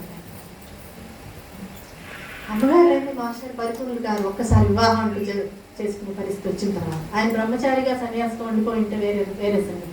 అప్పుడు మన జీవితాలకి ఎక్కువగా అప్లై మనకి చాటుగా చేసుకోవడం. ఎంతమంది మహాత్ములు అలాగా సన్యాసులుగా ఉండి ఇదే విషయాలు చెప్పలేదు మనకి. ఎంత లోపలికి ఆలోచించుకున్నా సరే వాళ్ళ ఈ పరిస్థితిలో లేరు కదా నేను అనిపిస్తుంది. చివరికి రామకృష్ణ పరమహంస లాంటి వాళ్ళు గృహస్థులై ఉండి కూడా గృహస్థులుగా లేరు. కాబట్టి వాళ్ళ జీవితాల్లో చాలా వరకు విషయాలు మనం తీసుకోలేము. అసలు ఆయన ఏదో లోకంలో ఉండేవారు. ఉదాహరణకి రామకృష్ణ పరమహంస, ఆయన డబ్బులు చూస్తే అసలు ఆయన ముట్టుకుంటే ఆయన పిల్లలంతా మంటలు వచ్చాయి. మాస్టర్ గారు జీతం తీసుకున్నాక బయట మరి అంత వైరాగ్యంగానే కట్టేశారు. బయట ఎవరైనా వచ్చి తీసుకెళ్ళచ్చు దక్షిణని. కాబట్టి మన జీవితాల్లో అట్లాంటి పాసిబిలిటీ ఉంది. బాబా నిజంగా నా గురించే స్మరిస్తూ ఉండేవాడు, సర్వస్వం చూసుకుంటాను అంటే మాస్టర్ దాంట్లో ఎగ్జాంపుల్. అడ్డుగూడలు కూలదయ్యి అనే సూక్తికి మాస్టర్ నిరూపణ ఉంటుంది. ఆయన కులమతాలు అసలు పాటించలేదు సరికదా, అసలు ఆయన పట్టే కూడా అసలు పట్టనే పట్టవు. అసలు నేను చెప్తున్నాను కదా, మన ఇంట్లో ఆ టాపిక్కే లేదు. నాకు తర్వాత బయట ప్రపంచం కొంచెం తెలుసా, ఇంత పెద్ద విషయాలు అయింది అని నాకు ఆశ్చర్యం వేసేది. ఎందుకని మన ఇంట్లో అందరూ వచ్చేవాళ్ళు, ఆ ప్రశ్న ఎవరు అడిగేవారు కాదు. మీరే కులం, మీరే మతం, మీరు ఎందుకు వచ్చారు, ఎక్కడి నుంచి వచ్చారు, మీరే ఉద్యోగం, మీ ఆస్తిపాస్తులు ఎంత, ఈ క్వశ్చన్ అసలు లేవు. అడగాలని తోచేది కాదు, ఎవరు అడిగేవాళ్ళు కూడా. కాబట్టి మన ఇంట్లో దాదాపుగా ఏమంటారు, అన్ని భాషల వాళ్ళు, అన్ని కులాల వాళ్ళు, అన్ని మతాల వాళ్ళు ఉండటం వల్ల మాస్టర్కి చాలా ఇళ్ళు అద్దెకి ఇవ్వాల. అప్పుడు సమాజం అట్లాంటిది. పైగా ఆయన బాగా నిష్ఠాగరిష్టమైనటువంటి బ్రాహ్మణ కులంలో పుట్టినటువంటి వాళ్ళు, ఛాందస్సులు చాలా మంది ఉంటారు కదా. ఈ కారణం చేత ఇల్లు దొరకలా మాస్టర్ గారికి. దాంతోపాటు ఆయన చాలా, మీకు తెలిసిందే కదా, ఇంటర్ కాస్ట్ మ్యారేజ్లు చాలా చేశారు. అన్ని సమాజం ఇటుపోతుంటే ఆయన ఇటుపోయారు. ఆయన ఏం కాదు, ఎందుకని ఆయన సమాధానం చెప్పుకోవాల్సిన ఒక బాబాకి అని ఆయన నమ్మారు. అవతల వాళ్ళు మీకు ఏమయ్యారు మనకి, కానీ మాస్టర్ పట్టుకు హాయిగా ఉన్నారు, అమ్మగారు కూడా హాయిగా ఉన్నారు. అసలు బయట అంత స్ట్రగుల్ జరుగుతుందని మాకైతే అసలు ఇంట్లో అసలు ఒక ఆహ్లాదకరమైన వాతావరణం అన్నమాట. ఏ సమస్య లేని వాళ్ళు చీకు చింత లేకుండా ఉంటారంటారు చూడండి, అట్లా ఉండేవాళ్ళు ఇద్దరు. కాబట్టి మాస్టర్ గారు అలాగా ఒక పక్క బాబా చెప్తున్న దానికి నిరూపణగా వస్తే, ఒక విశిష్టమైనటువంటి, ఇందాక చెప్తున్నట్టు ఇప్పుడు దాకా విశిష్టంగా ఎట్లయితే జరిగిందో మాస్టర్ గారి జీవితం, కళ్యాణం ఇంకొక విశిష్టమైనటువంటిది. అట్లాంటి కళ్యాణం మనం పురాణాల్లో చదవటం కానీ నిజంగా ఎక్కడ చూడం కదా. ఏ రాముడో కృష్ణుడో వాళ్ళ వివాహాలు అందరు మహాత్ములు వచ్చి చేశారని వింటాం మనం. అది ఇవాటికి నిత్య సత్యం. ఎందుకనంటే మహాత్ములైన వాళ్ళకి అవతార కార్యం నిర్వర్తించుకోవడానికి వచ్చిన వాళ్ళ బాధ్యత సకల సృష్టికి, దాంట్లో దేవతలకు ముఖ్యంగా ఉంటుంది మహాత్ముల బాధ్యత. అందుకని మనం మిగతా మామూలుగా బాబాని ఆశ్రయించి ఆయన సేవించుకున్నటువంటి భక్తులతోటి మాస్టర్ గారు అమ్మగారిని పోల్చలేదు. అమ్మగారు కూడా పుట్టినప్పటి నుంచి పూర్తి ఆధ్యాత్మిక వాతావరణం. మా అమ్మమ్మ కూడా, మా తాతగారు కూడా, వాళ్ళ నాన్నగారు వాళ్ళు కూడా భగవంతుడి కృప ఉంటే చాలు, పిల్లలకి భక్తి ఉంటే చాలు అనుకునేవాళ్ళు. అట్లా అని పిల్లల కోసం ప్రార్థించినటువంటి వాళ్ళు. కష్టాల కోసం అడగక్కర్లేదు, కష్టాలు వస్తాయి పోతుంటాయి. కష్టాలు మనుషులు కాబట్టి మాళ్ళకి వస్తాయి అని పాత నానుడి. కాబట్టి అవి వస్తుంటాయి పోతుంటాయి, వాటి గురించి పెద్ద వరి అయ్యేదేమిటి. మనకి ఇప్పుడు ఏమనిపిస్తుంది, కష్టాల గురించి వరి అవ్వకపోతే దేని గురించి వరి అవుతాం కదా. కష్టాలు ఎటు వస్తుంటే పోతుంటాయి, వాటి గురించి పెద్ద ఆలోచించేది ఏమిటి. మన భగవంతుడి కృప కోసం చూసుకోవాలి, అవసరమైతే వాళ్ళు చూసుకుంటారు అనేది యాటిట్యూడ్గా ఉండి మహాత్ముల గురించి చెప్పుకోవడం, మాట్లాడుకోవడం, చేసుకోవడం అనేది తరతరాలుగా ఉంటుంది. అమ్మగారి ఇంట్లో కూడా మీకు తెలుసు అనుకుంటాను, మొట్టమొదటి బాబా సినిమా కూడా అమ్మగారి చుట్టాలే తీశారు ఫస్ట్ తెలుగులో. ఆఖరి అప్పుడే బాబా భక్తులు నాశికా దగ్గర ఎట్లయితే మనం చెప్పుకుంటాం కదా, వాళ్ళ చుట్టాల ఇంటికి వెళ్తే అక్కడ విగ్రహానికి తాడు కట్టి మాస్టర్ గారు కొట్టారు, మనం చదువుకుంటాం కదా. అలాగా అమ్మగారి కుటుంబంలో కూడా ముందరగానే వీళ్ళ పైతరంలోనే బాబా భక్తులు ఉన్నారు. ఉండి ఆయన బాబా గురించి ఆంధ్రదేశంలో తెలియాలని చెప్పి మొట్టమొదటి సాయిబాబా సినిమా ఆయన అంటే మా అమ్మమ్మ వాళ్ళ అక్కయ్య వాళ్ళ అల్లుడు వాళ్ళ నాన్నగారు వాళ్ళే ఆ సినిమా తీశారు. వాళ్ళ దాంట్లో హీరోలు కూడా. అసలు అంటే అప్పుడు బాబా భక్తి అట్లా ఆ కుటుంబంలో ఉండేది. దాంతో పాటు తరతరాలుగా తపస్శక్తి భక్తి అనేది చాలా స్ట్రాంగ్గా ఉండేది. అందుకని ఇంట్లో మా అమ్మమ్మ మంచి గాయకురాలు, ఆవిడ నేర్చుకోలేదని చాలా బాగా పాడేవారు. ఆవిడకి రాని చదువుకోలేదు ఆవిడ, కానీ ఆవిడకి రామాయణ భాగవతాలు వచ్చు. ఆ శ్లోకాలు మా తాతగారు ప్రతి ఆదివారం ఆయన సెలవుల రోజున కూర్చోబెట్టి కుటుంబం మొత్తాన్ని నేర్పించేవారు. కాబట్టి ఆవిడకి అవన్నీ నోటుకోవచ్చు. ఆధ్యాత్మ రామాయణ కీర్తనలు, మంగళహారతులు, ఆరగింపు పాటలు, పవళింపు పాటలు ఇవన్నీ ఉండేవిట. పొద్దున్న లేచింది మొదలు అవి పాడుతూ ఆవిడ అన్ని సేవలు చేసుకుంటారు. దాంతో పిల్లలందరికీ వచ్చేస్తాయిగా. సో పిల్లలందరికీ వెంటనే సో యాటిట్యూడ్ ఎట్లా ఉందంటే అసలు డబ్బు గురించి పెద్ద ఆలోచించట్లేదు, అవసరానికి మించి ఉంచుకోకూడదు. భగవంతుడే మనకి దిక్కు, భగవంతుని స్మరించడంలో జీవితం గడవాలి, దానికోసం ఏదో ఉద్యోగం చేసుకుంటాం తినాలి కాబట్టి అంతే తప్పిస్తే దానికోసం పాకులాడటం అనేది పెద్దగా అది మెయిన్ అయిపోవడం అనవసరం. ఇట్లాంటి వాల్యూ సిస్టంలో ఉన్నప్పుడు అమ్మగారు ప్రత్యేకించి చాలా మౌనంగా ఉండేవారు, చాలా మౌనంగా ఉండేవారు.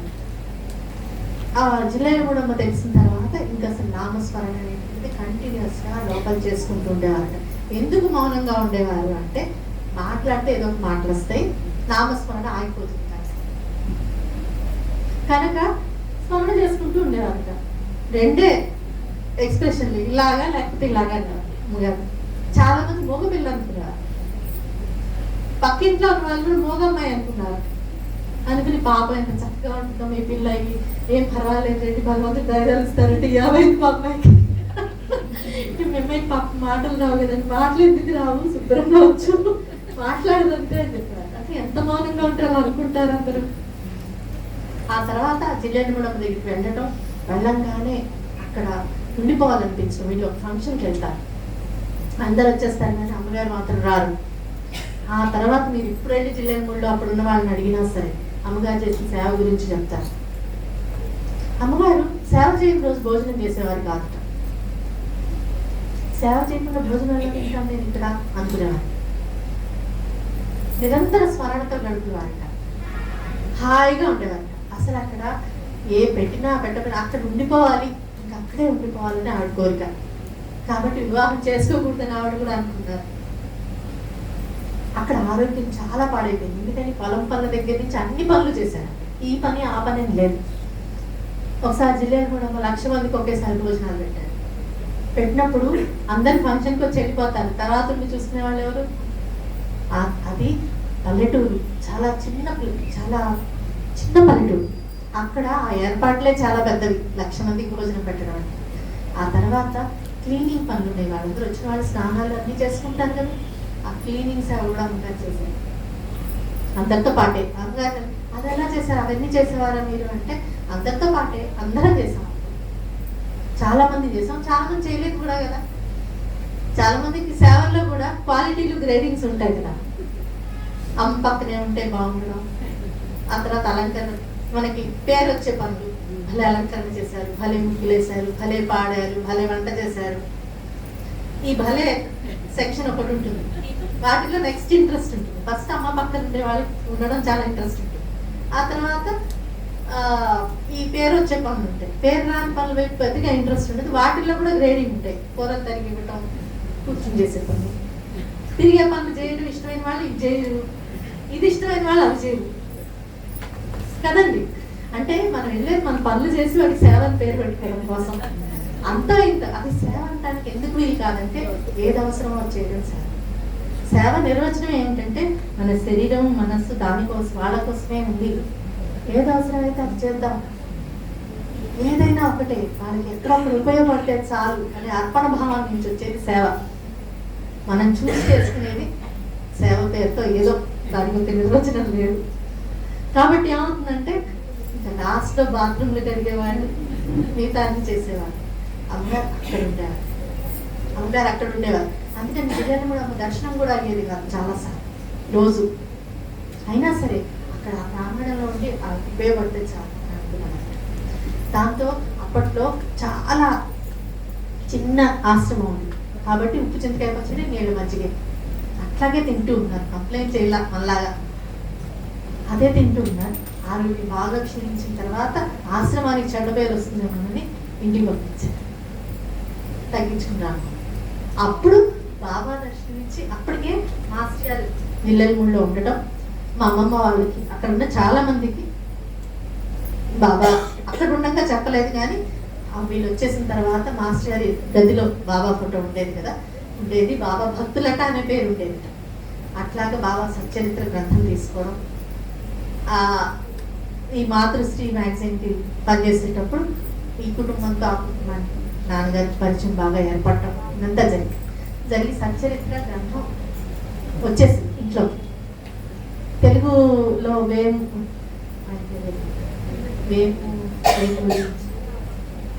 ఒక గ్రంథం అప్పుడు తెలుగులో ఉన్నటువంటి గ్రంథాలు ఇంట్లోకి వచ్చాయి. జిల్లాలో కూడా మా భక్తులుగా ఉంటూనే ఒక పక్కన బాబా చరిత్ర చదువుకోవడం మొదలెట్టారు. అమ్మగారికి ఇంటికి వచ్చిన తర్వాత అప్పుడు విపరీతంగా ఏడుస్తున్నారు. అమ్మను వదిలేసి రావడం అసలు వాళ్ళ గారి పని. ఏడుస్తున్నప్పుడు బాధపడుతున్నప్పుడు అప్పుడు బాబా కనిపించి నువ్వు నాదానివి, నిన్ను నేనే ఈ విషయం మీద రప్పించుకున్నాను ఇక్కడికి అని చెప్పారు. అప్పుడు అంత దుఃఖం పోయి ప్రశాంతం అయిపోయింది మనసు. అంటే అప్పటికే బాబా భక్తురాలు, మన ఆవిడికి తెలియదు మనకి తెలియదు అన్నమాట. బాబా పిలిపించుకున్నాడు. అప్పుడు ఇంకా కంప్లీట్గా బాబా సాధనలో అమ్మగారు గడిపారు. అప్పుడు సాధన గురించి పిన్ని వాళ్ళైతే చాలా బాగా చెప్తారు. ఒక చిన్న గది ఉండేది, ఇంటిల్లి పాది. అమ్మగారు అయితే ఆ గదిలోనే గడుపుతూ ఉండేవారు. ఇంటి పనుల్లో బాగా హెల్ప్ చేసేవారట. ఇంకా ఆ గదిలో కూర్చొని ధ్యానం చేసుకోవడం, పూజ చేసుకోవడం, ఆర్తం చేసుకోవడం, పారాయణ చేసుకోవడం ఇదే ఉండేవారు. అప్పుడు అమ్మగారు డిసైడ్ అయ్యారు, నేను పెళ్లి చేసుకోను, మా అన్నయ్య వాళ్ళ ఇంటి పక్కనే ఒక రూమ్ తీసుకుంటాను, ట్యూషన్లు చెప్పుకుంటూ బతుకు సాధనలో గడపాలి, నేను పెళ్లి చేసుకోను అనుకున్నాను. లక్కీగా ఏమైందంటే మా తాతగారు పోయిన తర్వాత పైన ఇంకొక అక్క కూడా ఉంది పెళ్ళి, కాబట్టి అమ్మగారి టర్న్ ఇంకా రాలేదు కూడా. అట్లా ఉన్న సమయంలో అప్పుడు మాస్టర్ గారికి బాబా కనిపించి ఫలానమ్మాయిని, పాతలపాటి గురువు గారు చెప్పడం, ఫలానా ఆశ్రమంలో ఫలానమ్మాయిని చేసు అని చెప్పడము.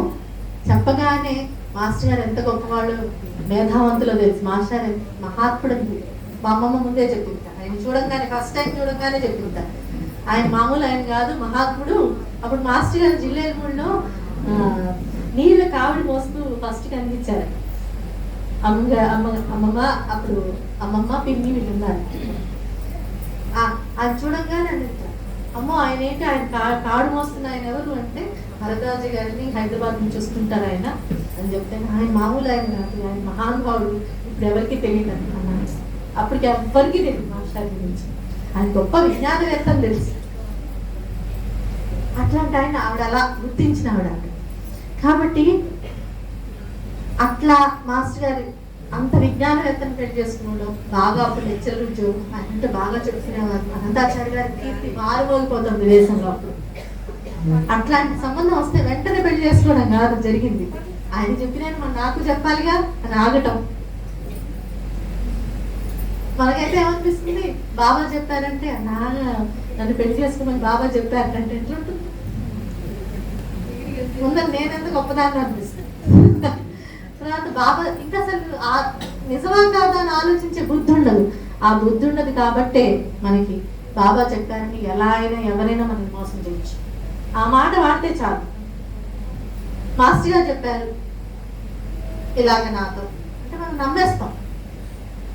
అవునా కదా తేల్చి నాకు చెప్పాక నమ్ముతానని పారాయణ చేశారా ఎవరైనా?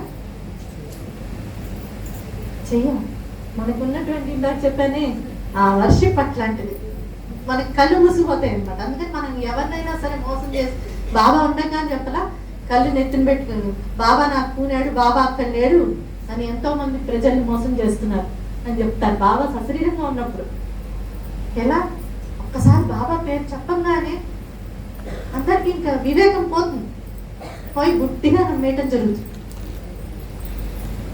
కాబట్టి మనకి మాస్టర్ గారు అన్నా బాబా అన్నా చాలా ఇష్టం. కాబట్టి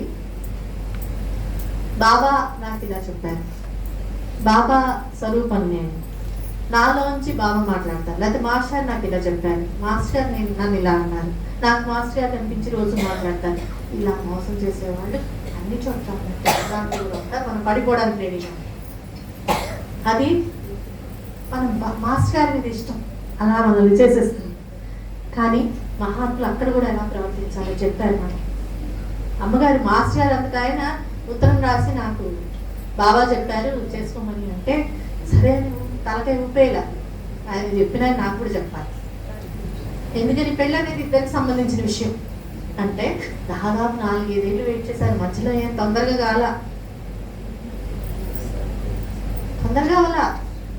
4 ఏళ్ల తర్వాత మాస్టర్ గారికి సందేశం వచ్చి 4 ఏళ్ల తర్వాత అయింది అమ్మగారికి.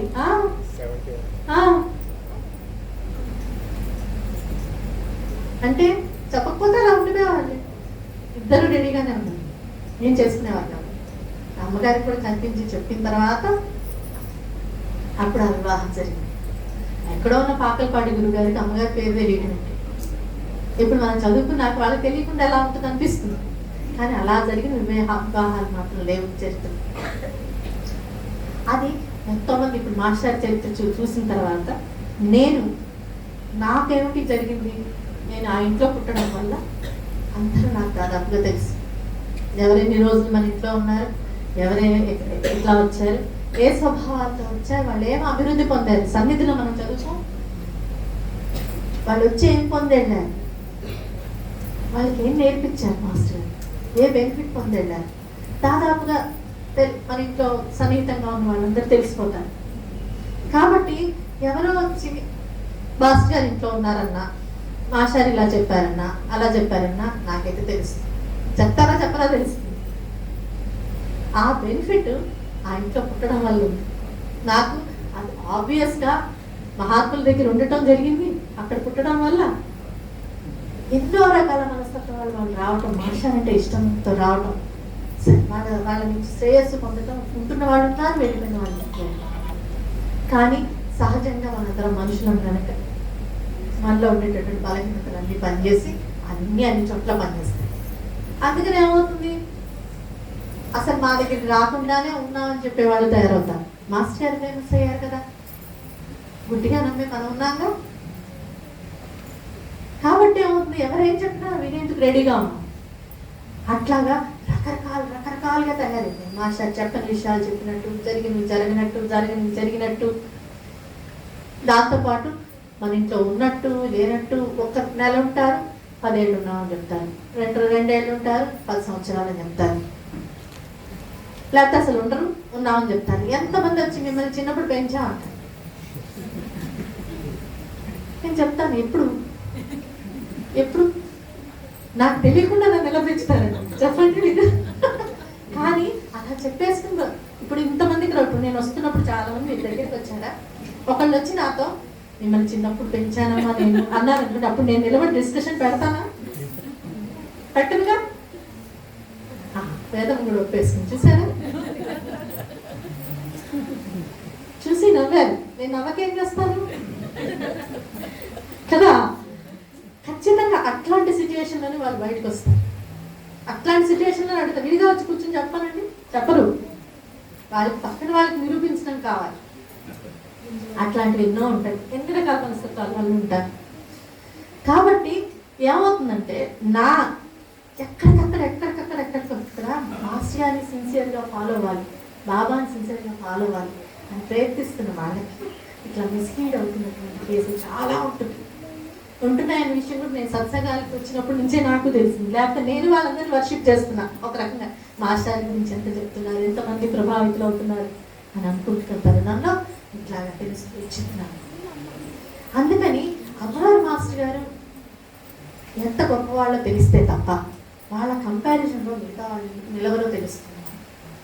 అది ఒక రక్షణ మనకి. కాబట్టి ఆ తర్వాత వాళ్ళ జీవితం, ఆ తర్వాత ఇప్పుడు మాస్టర్ జీవితం ఇదంతా తెలిసిన తర్వాత బాబా నన్ను గురుచరిత్ర చదివాక నువ్వు నా శిష్యుడు అని చెప్పిన వాళ్ళు చాలా మంది అయ్యారు. కానీ వాళ్ళ జీవితాలు మాస్టర్ జీవితాల్లో ఉండవు.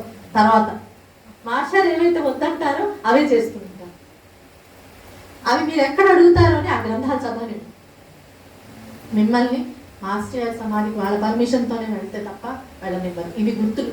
నేను ఎందుకు చెప్తున్నానంటే అన్ని చోట్ల నేను వింటున్నాను ఇట్లాంటి కేసు. అందుకని ఇవి గుర్తులు. మాస్టర్ గారి గ్రంథాలన్నీ మనందరి కోసం రాశారు. అవి చదివితే మనకి స్పష్టత వస్తుంది. అవి ఎవరు చదవద్దంటారంటే ఆ స్పష్టతకి భయపడేవారు. మనం ఒకటి, మీరు ఎందుకు ఇలా ఉన్నారు, మా మాస్టర్ గారు ఇలా చెప్తే ఈ గ్రంథంలో ఇలా చెప్పారు, మీరు ఎందుకున్నారు అని అడుగుతామే మనం భయపడి. ఈ గ్రంథాలు చదవక్కర్లేదు, నేను చెప్పిన పారాయణ చేయండి చాలు, నేను చెప్పిన గ్రంథాలు చదవండి చాలు, లేదా వాళ్ళు తిరగ రాసినటువంటి గ్రంథాలు. మాస్టర్ అంటే ఇష్టాన్నే ఎందుకని అదే సెల్లింగ్ పాయింట్. మాస్టర్ గారి మీద ఇష్టం అనేటటువంటి సెల్లింగ్ పాయింట్. కాబట్టి మాస్టర్ గారి మీద గొప్పగానే చెప్తూ ఉంటారు. కానీ మాస్టర్ గారు ఒకసారి లీలాంతని గురుచరిత్ర రాశాక మనం ఆయనతో పోలినప్పుడు మళ్ళీ తిరిగి రాయం. ఏం చెప్తాం, మీరు కూడా చదువుకోండి, అక్కడికి వెళ్ళి దర్శించుకోండి, వాళ్ళ పాదాలను ఆశ్రయించండి. వాళ్ళు చెప్పారు మధ్యవర్తులు అక్కర్లేదని, మీరు ఎవ్వరిని నమ్మక్కర్లేదు. ఒక లీడర్ తప్పకుండా కావాలి సత్సంగానికి. ఒక స్ఫూర్తినిచ్చే వాళ్ళు కావాలి కదా, క్లాస్ లీడర్ లాగా కావాలి. లీడర్షిప్ వేడు, గురుత్వం వేడు. స్ఫూర్తిని ఇవ్వచ్చు, సత్సంగాలు చేసుకోవచ్చు, అందరం కలిసి మంచి పనులు చేసి అందరం కలిసి మాస్టర్ మార్గంలో వెళ్ళచ్చు. కానీ మన రీప్లేస్మెంట్ అవ్వకూడదు ఇప్పుడు. అలాగే చాలా జాగ్రత్తగా అన్ని గ్రంథాలు అందరం చదువుకోవాలి. ఎందుకని అది మనకి ఇట్లా నకిలీ ఆధ్యాత్మికత నుంచి మనకి రక్షణ. మాస్టర్ గారు చేసినటువంటి ముఖ్యమైనటువంటి పని క్లారిటీ అని ఇందాక చెప్పానే, స్పష్టత. ఏది ఎందుకు చేయాలి అనేటటువంటి స్పష్టతతో పాటు ఏది ఎందుకు జరుగుతుంది అనేటటువంటి స్పష్టత. అసలు బాబా అంటే ఏంటి, బాబాగా వచ్చినటువంటి ఆ తత్వం ఏంటి, అది ఎందుకు మనకి వరాలు ఇస్తుంది, కోరికలు తీరుస్తుంది, కష్టం తీరుస్తుంది, జిజ్ఞాసతో క్వశ్చన్స్ అడిగితే సమాధానం చెప్తుంది. ఆయన జీవితంలో సమాధానం లేనటువంటి విషయం లేదు, గృహస్థులకు కూడా. కానీ ఆ విషయం ఎలా తెలుస్తుంది, గృహస్థులైన మాస్టర్ చెప్తేనే మన జీవితాలకు అప్లై అవుతుంది. తీరా చెప్పిన తర్వాత ఏమంటాం మనం, బాబా అన్నారు పిల్లాడిని విలాజీ గురువు తీసుకొచ్చాడు, వస్తానంటుంటే కోపడ్డు. అలా ఏమని చెప్పారు, అట్లా కోపడకుండా తీసుకురా అని చెప్పారు బాబా. అలాగే పిల్లలు ఎవరైనా సరే బలవంత పెడుతున్నా కోపడుతున్నా ముందర మహాత్ములందరికీ చాలా కోపం వస్తుంది. ఫస్ట్ రియాక్ట్ అయిన వాళ్ళు అక్కడే. పిల్లలు అంటే మహాత్ములందరికీ చాలా ఇష్టం. అక్కడ కూడా చాలా మంది ఫిల్టర్ అయిపోతారు. పిల్లలంటే చికాకు పడుతున్న వాళ్ళని తీసేయచ్చు డైరెక్ట్గా. పిల్లలంటే మహాత్ములందరికీ చాలా ఇష్టం. వాళ్ళలో ఉండే ప్యూరిటీ చూస్తే వాళ్ళకి చాలా నచ్చుతుంది. మనం కూడా అంత ప్యూర్గా ఉండాలని వాళ్ళ కోరిక. కాబట్టి ఎన్నెన్ని ఫిల్టర్స్ అయితే ఉన్నాయో నకిలీ ఆధ్యాత్మికతకి, ఆ ఫిల్టర్స్ అన్ని ఇచ్చి మనం రక్షిస్తాయి ఆ గ్రంథాలన్నీ. అలాగే సద్గురు అయినటువంటి సామంత సద్గురు సాయినాథునికి మనకి ఎటువంటి మధ్యవర్తి అవసరం లేదని నిరూపిస్తాయి ఇద్దరి జీవితాలు. అట్లాంటి అనుభవాలు బాబా గురుచరిత్ర తర్వాత నా శిష్యుడు అని చెప్పిన తర్వాత వాళ్ళ జీవితం ఎలా ఉంటుంది అది నిరూపించేలా ఉండాలి. అట్లా నిరూపించిన జీవితాలు రెండే నాకు తెలుసు, మాస్టర్ ఒక అమ్మగారు. మిగతా అందరూ ఎక్కడొక్కడ తేడాలు వస్తాయి ఖచ్చితంగా. అందుకని ఫస్ట్ షీల్డ్ ఎప్పుడైనా సరే, ఎందుకని ఇది ప్రతి ఊర్లోనూ నేను చెప్తున్నానంటే ప్రతి చోట ఈ ప్రొటెక్షన్ చాలా అవసరం. ఎందుకంటే అందరం మన శక్తి సామర్థ్యాలని, మనకున్న తెలివితేటలని, కాలాన్ని అన్నిటినీ వడ్డీ మాస్టర్ కోసం వచ్చాం ఇక్కడికి. మాస్టర్ మార్గంలో వెళ్ళాలనేటటువంటి తపంతో వచ్చాం. అట్లాంటప్పుడు మనలో ఉన్నట్టు బలహీనతని వాడుకునేటటువంటి పరిస్థితి రాకూడదు. మాస్టర్ దగ్గర ఓపెన్నెస్, ఫ్రీడమ్, బలవంత పెట్టనటువంటి ఒక అనుకూలత్వం ఉంది. బాబా దగ్గర కూడా అంతే, నిజమైన మహాత్ముల దగ్గర కూడా స్ఫూర్తి పొందుతాం కానీ కంపల్షన్ నకిలీ ఆధ్యాత్మిక ఇందులో కంపల్షన్ ఉంటుంది, భయం ఉంటుంది.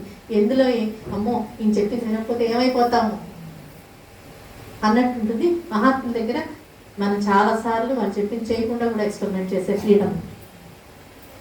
అదే మనకి పని శ్యామకి లాగానే వెళ్ళొద్దురా, అక్కడికి వెళ్తే ఒళ్ళు నొప్పులు వస్తాయని. వెళ్ళొద్దురా అంటే వెళ్తాడు కదా, వెళ్తే ఒళ్ళు నొప్పులతో తిరిగి వస్తాడు కదా, అందుకే ఇలా చెప్పింది ఇలాగా ఉంటుంది. అంతేగాని నేను వెళ్ళొద్దంటే నువ్వు వెళ్తా శపిస్తాను, నీకు పాపం వచ్చేస్తుంది, జన్మలు పాడైపోతుంది, నడిపించే అవసరం ఉండవు. అలాగే చాలా చోట్ల జరుగుతున్న విషయం ఏంటంటే మాస్టర్ గారు నా ద్వారా మాట్లాడతారు, బాబా నా ద్వారా మాట్లాడతారు, నా రూపంలో బాబా ఉన్నారు, నా రూపంలో మాస్టర్ ఉన్నారు, లేకపోతే షిరిడీలో లేరు, మా ఇంట్లో ఉన్నారు, ఇంకొక అక్కడ ఉండదన్నారు, అక్కడ బాగా చూసుకోవట్లేదు అన్నారు, ఇక్కడ ఉన్నారు అన్నవాడు. అసలు ఇవి నాకు చాలా ఆశ్చర్యం వేస్తుంది. ఎందుకంటే ఒక్కసారి వచ్చి మాస్టర్ బోధల గురించి ఒక్కొక్క గ్రంథం నుంచి తీసి మీరు రెగ్యులర్గా కనుక యూట్యూబ్ ఛానల్ ఫాలో అవుతే నేను చేస్తున్న పని ఏంటంటే మాస్టర్ గ్రంథాలు తీసుకుని ఆ ఆర్టికల్స్ తీసుకుని నేను ఎక్స్ప్లెయిన్ చేసుకుంటూ వస్తున్నా. ఎందుకనంటే మన సొంతంగా చెప్పేది ఇంకా ఈ బేసిక్స్ చదువుకున్న తర్వాత దాన్ని అర్థం చేసుకోవడంలో ఏమైనా నాకు అర్థమైంది, నేను దాన్ని యాడ్ చేయగలను, కానీ దానిలో లేనటువంటి విషయం అయితే ఏం లేదు కదా. కాబట్టి అది చదువుతూ ఉన్నప్పుడు మాస్టర్ వీటన్నిటి గురించి రాశారు. ఎట్లా మన మనసులు పనిచేసి సరైన ఆధ్యాత్మికతని అందరం మన స్థాయిలో మనం దాన్ని సరిగ్గా అర్థం చేసుకోక వక్రీకరించుకుంటాము, ఆత్మవంచనకి పరవంచనకి గురవుతామని చెప్తున్నారు. ఎందుకనంటే అదొక్కటే మనల్ని రక్షించగలిగింది, వ్యక్తిగతంగానే సామాజికంగా కూడా. దాన్ని దుర్వినియోగపరుచుకుంటాను అసలు ఇక సొల్యూషనే లేదు మహారాజా. అది అంత డేంజరస్ సరిగ్గా ఉపయోగించుకోకపోతే. మనల్ని పాడు చేసి పక్కన వాడిని కూడా బాగు చేస్తుంది, అయితే మహారాజు బాగు చేసి పక్కన వాడికి బాగు చేస్తుంది. అట్లాంటి నిజమైనటువంటి దాన్ని కనుక సరైన స్ఫూర్తితో తీసుకోకపోతే ఏమవుతుందంటే మనం ఏదో మంచి పని చేస్తున్నాం అనే దృష్టితో సరైనటువంటి మనల్ని వాడుకునే వాళ్ళ చేతుల్లో పడిపోతుంది. అందుకని మధ్యవర్తిని తీసేసింది బాబా. అందుకు మూలమైనటువంటి ఉపదేశాన్ని తీసేశారు. ఉపదేశాలు ఎందుకు చేయాలి, ఎలా చేయాలి, ఎవరు తీసుకోవాలి, ఎవరు ఇవ్వాలి అనే డెఫినిషన్స్ ఏవైతే ఉన్నాయో అందరు చెప్పలేకనా? పాతకాలం నుంచి ఋషులందరూ బయటికి మైకి పెట్టుకొని ఎందుకు చెప్పలేదు? అర్హత కలిగిన వాడికే ఇవ్వాలి అని రూల్స్ ఉన్నాయి. కాబట్టి టీవీలో అలా చెప్పకూడదు కదండి, అందుకు లేవు. ఎందుకని అర్హత లేని వాళ్ళకి ఇస్తే దాన్ని దుర్వినియోగపరుస్తాను. కాబట్టి ఏమవుతుందంటే ఇట్లాంటి వాటన్నిటి గురించి సరిగ్గా చెప్పేటటువంటి తత్వంగా వచ్చింది. ఎందుకంటే అది ప్రాబ్లం, ఇవాళ ప్రాబ్లం మనకి. కాబట్టి బాబా మాస్టర్ గారి అవతారంలో, అమ్మగారి అవతారంలో ముఖ్యమైనటువంటిది ఈ అడ్డుగోడలని కొలదవడం ఎంతదో నకిలీ ఆధ్యాత్మికతను ప్రశ్నించడం అంత గొప్ప అవతార కార్యం కనుక ఆ వాళ్ళే వాడుకుని మనం దాన్ని నకిలీ చేసుకుంటే మన పరిస్థితి ఏంటి అసలు? కాబట్టి మాస్టర్ గారి గ్రంథాలే దానికి రక్షణ. ప్రతి వారం టైం తీసుకుని నిదానంగా పారాయణ చేసేస్తాం, సరే, కొంత సమయం నిదానంగా ప్రతి వాక్యాన్ని అర్థం చేసుకుంటూ చదవడానికి మన కోసం మనం వెచ్చించాలి, ఒక నియమంగా పెట్టుకోవాలి ఖచ్చితంగా. అందుకని మాస్టర్ అమ్మగారి జీవితాన్ని అర్థం చేసుకుంటే దాని ప్రాక్టికాలిటీ మనకు తెలుస్తుంది కనుక, అట్లా ప్రాక్టికాలిటీ తెలిపిన వాడు కనుక గురు పూర్ణిమకి మూల పురుషుడు వేదవ్యాస మహర్షి అయ్యారు. అందుకని సద్గురువులు అయితే తరించడం లేదు అని చెప్పారు. సద్గురువు ఎలా అయితే సాయినాథుడు దిగొచ్చారో, శిష్యరికం ఎలా చేయాలో, ఒక భక్తుడిగా ఎలా ఉండాలో చెప్పినటువంటి సద్గురు తత్వం అమ్మగారు మాస్టర్ గారిగా వచ్చింది. ఆడవాళ్ళకి ఆడవాళ్ళ వర్షం, మగవాళ్ళకి మగవాళ్ళ వర్షం. ఒకసారి భగవంతుడు సద్గురువు వివాహం చేసుకోవాలి అని ఆజ్ఞ ఇచ్చిన తర్వాత ఆ బాధ్యత నాది అన్న తర్వాత అవతల వాళ్ళు కూడా సమూచి అవ్వాలి. అప్పుడే మాస్టర్కి పరిపూర్ణం కావట్లేకపోతే ఎలా అయితే విష్ణుమూర్తికి లక్ష్మీదేవి ఇంకొకరు కావడానికి వీల్లేదు, అర్హత సరిపోయింది. అట్లాగే మాస్టర్ గారు బాబా బాధ్యత తీసుకుంటే, పాకలపాటి గురువు గారి బాధ్యత తీసుకుంటే, వాళ్ళిద్దరి వివాహం అలా మహాత్ములు చెప్పి జరిగింటే దాన్ని అలా ఎంతోమందిని చెప్పుకోవచ్చు. నకిలీ ఆధ్యాత్మిక వాళ్ళు చాలా మంది చెప్పుకోవచ్చు. ఆవిడకి కూడా బాబా కనిపించి చెప్పారు నన్ను చేసుకోమని, నాకు కూడా బాబా కనిపించి చెప్పారు ఆయన చేసుకోమని. నేను గుడి చేత పారాయణ చేస్తే బాబాని నాకు కనిపించి నీకంటే నాకు శిష్యుడు లేడని చెప్పచ్చు.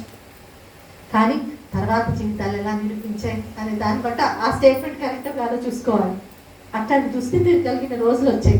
ఎందుకంటే భగవంతుని మీద సద్గురు మీద నమ్మకం లేని వాళ్ళు అట్లా ప్రచారం చేయగలరు. నాకు అనలేదు. నిజంగా మనకు ఆచార్య అమ్మగారి మీద ఉంటే, బాబా మీద నిజంగా ఇష్టం ఉంటే బాబా చెప్పకుండా చెప్పారని చెప్పలేము. అందుకని నిలబడలేము ఆ మాట మీద. మనం చదువుకునే మాస్టర్ గారి గ్రంథాలు, బాబా గ్రంథాలు, ఇవి రామకృష్ణ పరమహంస, రమణ మహర్షి వీళ్ళందరి గ్రంథాలతోటి, వేదవ్యాసుడు రాసినటువంటి మూల గ్రంథాలతోటి, నిజమైనటువంటి పురాణ బైబిల్తోటి కూడా పోతాయి. అన్ని ధర్మాలకి ధర్మానికి ఆయుపట్టుగా ఉన్నటువంటి వాక్యాలన్నిటికీ వీళ్ళ జీవితాలన్నీ సరిపోతాయి. అలాగే నిజమైన మహాత్ములుగా అన్ని మతాల్లో అన్ని దేశాల్లో వచ్చినటువంటి మహాత్ముల జీవితానికి ఇవి సరిపోతాయి. తేడాలు ఎక్కడ ఉంటాయో చెప్తాను. నీళ్లు లేని చోట స్నానం చేయకపోయినా పర్లేదు, భగవంతుని ప్రార్థించుకో అని చెప్తారు. నీళ్లు ఉన్న చోట బద్దకించుకు స్నానం చేసి చేయని చెప్తారు. అక్కడ స్నానం చేయమన్నారా వద్దా, బొట్టు పెట్టుకోమన్నారా వద్దా, ఇక్కడ కొట్టుకునే వాళ్ళని ఎవరేం బాగు చేయలేదు. అసలు మూలమైనటువంటి వాళ్ళతో వీళ్ళకి అసలు సంబంధమే లేదు. ఎందుకు ఏది చేయమన్నారనే దాని దగ్గర ఎప్పుడైనా ప్రయోజనం ఉంది తప్పిస్తే చేసే పనిలో ఎప్పుడు ఉండదు. ఎందుకు చేయమన్నారు, ఆహారం ఎందుకు తినమన్నారు అనేది దగ్గర ఆరోగ్యం ఉంది. ఊరికే రుచి కోసం తింటే అనారోగ్యం ఉంది కదా. అలాగా ఎందుకు ఏ పని చేయాలి అనే దాని దగ్గర ప్రయోజనం ఉంది. లేకపోతే ఏముంది, ఒట్టు పెట్టుకున్నా ఒకటే పెట్టుకోపోయినా ఒకటే, అది నిరూపణే అవుతుంది. ఒట్టు పెట్టుకున్న వాళ్ళకి ఏదో కాలంలో వైద్యం సంభవించవచ్చు, పెట్టుకుని వాడికి సంభవించవచ్చు. పెట్టుకోని వాళ్ళకి వెంటనే భర్త చనిపోవట్లేదు. మిగతా మతాల్లో పెట్టుకోరు, అయినా బాగుంటున్నారు. అదే కదా అడుగుతారు పిల్లలు, అదే అడుగుతారు. మనకి ఎందుకో తెలియదు, మనం చదువుకోలేదు, ప్రయత్నించలేదు. ఒక ఆచారంగా వస్తాం, ఒక బ్యాడ్జ్ లాగా. కానీ అంతకంటే గొప్ప ప్రయోజనం వాటి వెనకాల తప్పకుండా ఉంటుంది. ఎందుకు దగ్గరే ఎప్పుడైనా సరే వివేకం ఉంది. లేకపోతే మూఢాచారమే. మూఢాచారాన్ని ప్రశ్నిస్తారు, సమాధానాలు ఉండవు. ఎందుకంటే అది మూఢాచారం కాబట్టి. అది ఎందుకు చేశారో తెలిసి చేసినప్పుడు మూఢాచారంగా ఉండటం మారి అది నిజమైనటువంటి సజీవమైనటువంటి బోధగా మన జీవితాల్లోకి వచ్చి మన జీవితాన్ని మార్పు తీసుకొస్తుంది. ఆ మార్పు తీసుకొచ్చేటటువంటి అవతారాలుగా బాబా బోధనని స్వరూపాలే ఆచరించి చూపించి ఆయనంతటి వాళ్ళుగా నన్నే స్మరిస్తూ నన్ను అనుసరిస్తూ ఉన్నటువంటి వాళ్ళని నా అంత వాళ్ళుగా చేస్తాను అనే దానికి కూడా నిరూపణగా వాళ్ళు ఉన్నారు కనుక, వాళ్ళ జీవితాలంతా అదే నిరూపిస్తూ వచ్చాయి కనుక వాళ్ళని మనం ఆదర్శంగా తీసుకోవాల్సే వస్తుంది. లేకపోతే నాకు అసలు బాబా బోధ అర్థమయ్యే ఛాన్సే లేదు. ఆయన ఎందుకు చేశారు, ఆ బోధన నేను ఎట్లా తీసుకోవాలి, నా జీవితంలో నేను మార్పు తెచ్చుకోవాలి. నా జీవితం ఏం మారకపోతే, ఫ్యాన్ ఉందండి తిరగదండి, ఎందుకు గాలి రాదు, అప్పుడేం ఉపయోగం? ఫ్యాన్ ఎలా వాడుకోవాలి, ఎందుకు వాడుకోవాలి, ఎప్పుడు వాడుకోవాలో తెలిసినప్పుడే దాని ప్రయోజనం. అలాగే బాబా బోధనని ఎందుకు ఆయన వచ్చి బోధించాలి అనే మూల సూత్రం తెలియని ఉపయోగం. అట్లాగా నా దృష్టిలో అయితే ఆ గురు శిష్య పరంపర మొత్తం కలిపి గురు శిష్య పరంపరని తిరిగి ప్రతిష్ఠించడం కోసం, అలాగే గృహస్థ ధర్మాన్ని, బ్రహ్మచర్యాన్ని, వానప్రస్థాన్ని అన్నిటినీ ఒకే స్వరూపంగా కలిగినటువంటి స్వరూపంగా వీళ్ళిద్దరు అవతరించారని నా అనుమానం, నా నమ్మకం. వీళ్ళు ముగ్గురు కలిసినటువంటి అవతారం పరిపూర్ణమైనటువంటి అవతారం. బాబా మాస్టర్ గారు అమ్మగారు కలిసి ఒకళ్ళు బోధ చేస్తే ఇంకోటి నిరూపించి ఆచరించి చూపించినటువంటి అవతారం. ఎట్లా ఆచరించుకోవాలో నేర్పించినటువంటి పార్శ్వం అమ్మగారు మాస్టర్ అయితే, ఏం చేయాలో చెప్పినటువంటి భాష బాబా. అందుకని సచ్చరిత్ర చదువుకునే వాళ్ళమైనా ఎవరినైనా సరే లీలామృతం చదివి దాని దృష్టితో సచ్చరిత్ర చదివితే ఎందుకు ఏది ఇలా చేశారో అర్థమై అది ఇంకా ఉపయోగపడుతుంది. అందుకని సాయిలీలామృతం చదివినప్పుడు ఏమవుతుందంటే బాబా యొక్క తత్వం ఎక్కువగా మనసుకి వచ్చి ధర్మం ఆయన రూపంలో మన జీవితాల్లో ప్రవేశించి మనకి అర్థమయ్యేలా చేస్తారు. ఆచరణ ఎలాగా, మళ్ళీ మాస్టర్ గారి అమ్మగారి జీవితాన్ని చూసినప్పుడు ఆ ఆచరణ అనేటటువంటిది ఎలాగో నెక్స్ట్ స్టెప్ ఏంటి చెప్తూ వస్తుంది. అందుకని బాబా మాస్టర్ అమ్మగారు వేరు కాదని లీలలు ఇప్పటికీ జరుగుతున్నాయి. బాబా మాస్టర్ వేరు కాదని తెలుస్తున్నాయి, అమ్మగారి మాస్టర్ వేరు కాదని నిరూపణ అవుతుంది. జరుగుతూనే ఉన్నాయి లీలలన్నీ. ఎక్కువ మంది బాబాని మాస్టర్ చూడని వాళ్ళంతా ఎక్కడెక్కడి నుంచి ఇప్పుడు నేను ఇక్కడికి వచ్చానండి, మీలో చాలా మందికి నాకు వ్యక్తిగతమైనటువంటి పరిచయం లేదు, కానీ మీ జీవితాన్ని మాస్టర్ తాకారు. ఎక్కడెక్కడ వాళ్ళని ఎన్ని సంవత్సరాల తర్వాత ఇంకా ప్రభావితం చేస్తున్నారు. ఈ కలుపు మొక్కలొక్కటి జాగ్రత్తగా చూసుకోమని మాస్టరే సత్సంగ భజన గ్రంథంలో రాశారు. సత్సంగాన్ని తోటలాగా పెంచుకోండి. అందుకని మనకు ఉన్నటువంటి మహాక్షేత్రం ఒంగోలు. అనుకోకుండా అమ్మగారు కూడా అక్కడికే వచ్చి స్థిరపడ్డారు కనుక డైరెక్ట్ కాంటాక్ట్, మధ్యవర్తులతో పని లేదు. డైరెక్ట్గా మీరందరూ అక్కడ డైరెక్ట్గా మీకు ఏదైనా కష్టం ఉంది, కోరిక ఉంది, లేకపోతే క్లారిటీ లేదు, అక్కడికి వచ్చి ఆ అమ్మగారిని చెప్పుకోండి, ఆచార్య చెప్పుకోవడమే. ఎలా అయితే బాబాకి మధ్యవర్తులు లేదు, మాస్టర్ అమ్మగారికి కూడా మధ్యవర్తులు లేదు, అవసరం లేదు. అందుకే వాళ్ళు సమాధి స్థితిలో ఎదుర్కొంటా కూర్చున్నారు, అలా పలుకుతున్నారు కూడా. పలుకుతారో లేదో మనందరం కూడా ట్రై చేసి చూడొచ్చు.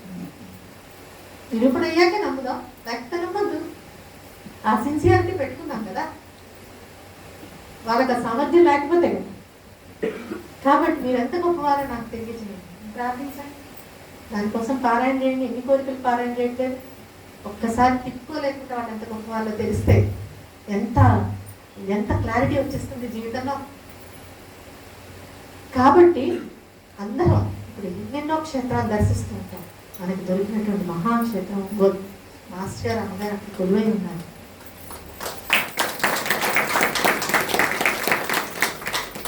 మనకి బాబా మాస్టర్ అమ్మగారు గురువు కలిగినటువంటి 3 షిరిడి ఒంగోలు, ఈ 2 ఇవి మన మెయిన్ సిలబస్. ఇదే అది ఉంటే తప్పిస్తే మన మిగతా మహాత్ములైనా సరిగ్గా సేవించడం సాధ్యం కాదు. ఎలా సేవించాలో చూపించిన వాళ్ళు అంటే ఎందుకు మనకు అర్థం కాదు. వెళ్తామా ఇట్లాగే రాముడి గుడికి వెళ్ళినట్టే ఉంటుంది. మనకి మందిరంకి వెళ్తే ఎలా మందిరంకి వెళ్ళాలో చెప్పారు, వాళ్ళు వెళ్ళి చూపించారు మాస్టర్ వారు. పూజ ఎలా చేయాలో చెప్పారు, నిద్రలో లేవాలో చెప్పారు, ఎలా మాట్లాడాలో, ఎలా ఆలోచించాలో, ప్రతి విషయం పట్ల ఎట్లాంటి దృక్పథం కలిగి ఉండాలో, దేన్ని ఎంతలో పెట్టాలో, దేనికి ప్రాముఖ్యత ఇవ్వాలో, ఇవన్నీ మనల్ని ఇన్ఫ్లుయెన్స్ చేసేలాగా చూసుకుంటే చాలు. మన ప్రవర్తన మనకు తెలియకుండానే మారిపోతుంది. మనం చేయవలసిందల్లా సత్సాంగత్యంలో ఉండటం. సత్సాంగత్యం అంటే సత్సంగం లాంటి దుస్సంగంలో కాదు, నిజమైన సత్సంగంలో. అంటే వాళ్ళు మనకి గ్రంథంలో వచ్చి చెప్తున్నప్పుడు వేరే మధ్యవర్తి రాసుకుంటారు. గ్రంథాల రూపంలో వాళ్ళ స్వరూపమై వచ్చి మనకి వివరిస్తూ చెప్తున్నారు. ఒక పక్క వాళ్ళ జీవితాల్లో నిరూపించి చూపించారు, అవసరమైతే వాళ్ళు పలుకుతున్నారు. కాబట్టి ఒక పక్కన మీరందరూ ఇక్కడ జాగ్రత్తగా ఈ తోటను పెంచుకోవాలి. ఒకటైతే కలుపు మొక్కలు ఉంటుంటే అక్కడికక్కడే హెచ్చరించుకుని తీసేసుకోవాలి. ఒకటి నేను చెప్తున్నాను, ఇన్ని రకాలు. దీంట్లో మన మీద కంట్రోల్ ఉండటం, అవతల వాళ్ళని కంట్రోల్ చేస్తూ ఉంటుంది అన్నమాట. భయం వేస్తుంది దాంట్లో నుంచి బయటికి రావాలంటే. ఇది మనం ఏం చేస్తే ఏమవుతుందో అనే భయం ఒకటి ఉంటుంది. ఇవేవి అమ్మగారు మాస్టర్ దగ్గర ఎప్పుడు అనుభవించలేదు, చూడలేదు, నిజమైన మహాత్ముల దగ్గర ఉండదు. అలాగే గ్రాండ్గా ఉండేటటువంటి, అంటే చాలా ధనవంతులు స్పెషల్గా చూసేటటువంటి పరిస్థితి ఉండవు. ధనంతో కూడుకున్నది మనం ఇస్తే తీసుకుంటారు, లాంటి లేదు, అయినా అక్కడ జరిగిపోతుంది. అట్లాంటివి వేరు. ధనం అవసరం అవసరం అవసరం మనం చూస్తుంటాం. దీనికి ఇంత, దీనికి ఇంత నడుస్తుంటుంది. అడగకుండా అడుగుతున్నట్టుగా ఉంటుంది. మనకు తెలియకుండానే మనం ఎలా ఉంటామంటే దాంట్లో నుంచి బయటికి రాలేం. అసలు అది కరెక్ట్ ఏమో అన్న భ్రమలో అయిపోతుంటాం. మనకు కరెక్ట్ కాదేమో అనే అనుమానాలు వచ్చేవన్నీ కట్ చేసేస్తాం. అంటే సన్నిధితోటి కాంటాక్ట్, మహాత్ముల గ్రంథాలతోటి కాంటాక్ట్. వాళ్ళ పర్మిషన్ లేదంటే మహాత్ముల దగ్గర కూడా వెళ్ళలేకపోవడం, వాళ్ళకి తెలిస్తే ఏమవుతుందో అన్న భయం, వాళ్ళ దగ్గర నుంచి బయటకు వస్తే ఏమవుతామో అన్న భయం. దాంతోపాటు వాటన్నిటికీ సపోర్టివ్గా బాబా అంటే ఇష్టం ఉంటుంది, మాస్టర్ అంటే ఇష్టమే చెప్తూ ఉంటారు. దాంతోపాటు ఎన్నో జరగని విషయాలు జరిగినట్టుగా చెప్తారు. అది వాళ్ళ జీవితాలు చూస్తే మనకి కాన్ఫ్లిక్ట్ వస్తుంది. బాబా మాస్టర్ ఇది వద్దన్నారు కదా, వీళ్ళు ఎందుకు చేస్తున్నారు అనిపిస్తుంది ఒక్క క్షణం. అనిపించకుండా వాళ్ళు జాగ్రత్త పడతారు. ఇట్లాంటివి చాలా చోట్ల చాలా జరుగుతున్నాయి. అట్లాని అన్ని చోట్ల జరుగుతున్నాయి కనుక అది ముఖ్యమైన అవతార కార్యంలో మాస్టర్ ప్రశ్నించిన దాంట్లో నకిలీ ఆస్తికత, నకిలీ నాస్తికతతో పాటు నకిలీ ఆధ్యాత్మికత ముఖ్యమైనటువంటి అంశం. ఎందుకంటే ఆధ్యాత్మికత అనేది మనందరికీ అవసరమైనటువంటి విషయం. సాటి వాళ్ళతో మనం ప్రవర్తించే తీరు ఆధ్యాత్మికత అని మాస్టర్ గారి నిర్వచనం. మనం ఎంత క్వాలిటీ తోటి అవతల మనిషితో గురించి ఆలోచించగలం, వాళ్ళతో ప్రవర్తించగలం. అవతల వాళ్ళు ఎలా ఉన్నాడు అంత దాంతో కాదు, మనం ఎలా ఉంటాం అనేది మన ప్రశ్న. రెండింటికి తేడా. అవతల వాళ్ళు ఎలా ఉంటే మనం ఇలా ఉంటే ఎలా ఉంటాం, అది పెద్ద విషయం కదా. అన్ని బాగుంటే బాగుండటం, అన్ని బాగాలేకపోతే బాగుంటాం, ఎవడైనా చేస్తాం. అది దానికి పెద్ద డిస్కషన్ అక్కర్లేదు. అన్ని బాగుంటే మనం బాగుంటాం, అన్ని బాగాలేకపోతే మనం బాగుంటాం కాదు. అన్ని బాగాలేకపోతే కూడా మనం బాగుండాలి. అది విద్య. ఆ విద్య నేర్పిస్తారు. అన్నీ బాగున్నప్పుడు కూడా మనం బాగుండాలి. ఎందుకని అన్నీ బాగుంటే ఏమవుతుందో తెలుసు కదా, మనకి గర్వం వస్తుంది, అహంకారం వస్తుంది, అవతల పట్ల చక్కని భావం వస్తుంది, మనకు ఉన్నటువంటి ఆ గొప్పతనం పోతుందేమో భయం వేస్తుంది. బాగా డబ్బులు సంపాదించే వాళ్ళకి, బాగా పవర్లో ఉండే వాళ్ళకి ఉన్న ఇన్సెక్యూరిటీ ఏంటండి? మనందరికీ అయినా సరే మన ఈగోలు ఒక చోట ఉంటాయి కదా. ఫస్ట్ ర్యాంక్ వచ్చేవాడికి రెండో ర్యాంక్ వెళ్ళిపోతామని భయం. మనకంటే ఇంకొకరికి ర్యాంక్ వచ్చి ఇన్ని సంవత్సరాలుగా ఫస్ట్ ర్యాంక్ వచ్చి ఒక్కడికి ఒకసారి మన సెకండ్ ర్యాంక్ వచ్చి ఇంకోటి ఫస్ట్ ర్యాంక్ వస్తే ఎంత ఈర్ష్య వస్తుందో. శత్రుత్వం తెలియకుండానే వస్తుంది. మామూలు చోట ఇట్లా నిలబడలేను, మామూలు విషయాల్లో అవతల వాళ్ళు ఏమనుకుంటారు అనే దాని మీద బతికేస్తూ ఉంటామే. అదే మెయిన్ మన జీవితాలు. ఇది చేస్తే అవతల వాళ్ళు ఏమనుకుంటారో, అది చేస్తే ఏమనుకుంటారో, ఏమవుతుందో అంటే అందరూ అనుకుంటే మనం విలువైన వాళ్ళం, కాకపోతే కాదనే కదా. అందరు కనుక మనల్ని గొప్ప అనుకుంటే మనం గొప్పవాళ్ళం, అనుకోకపోతే గొప్పవాళ్ళని కాదని మనం ఒప్పుకుంటున్నాం. అందుకని ఎవరైనా అనుకోని వాడు ఉన్నాడు అనుకోండి, మనకి వాడికి చాలా కోపం వస్తుంది. నన్ను గొప్పవాడు అనుకోకుండా ఉంటాడా? ఇట్లాంటి ఎన్నెన్నో బలహీనతలు మనలో పనిచేస్తుంటే అవే బలహీనతలు మ్యాగ్నిఫై అయిపోతాయి స్పిరిచువాలిటీలోకి వచ్చేటప్పుడు సరిగ్గా వాడుకో. అందుకని ఎప్పుడైతే మంచిగా వాక్చాతుర్యం కలిపి మంచిగా ముందర మాస్టారి సత్సంగంలోనే మొదలవుతుంది, నలుగురికి మంచి చెప్పడం దగ్గరే మొదలవుతుంది. మొదలై అది పక్క దారి పడుతుంది, వ్యక్తిగతమైనటువంటి బలహీనతలు అన్నీ వచ్చేస్తాయి.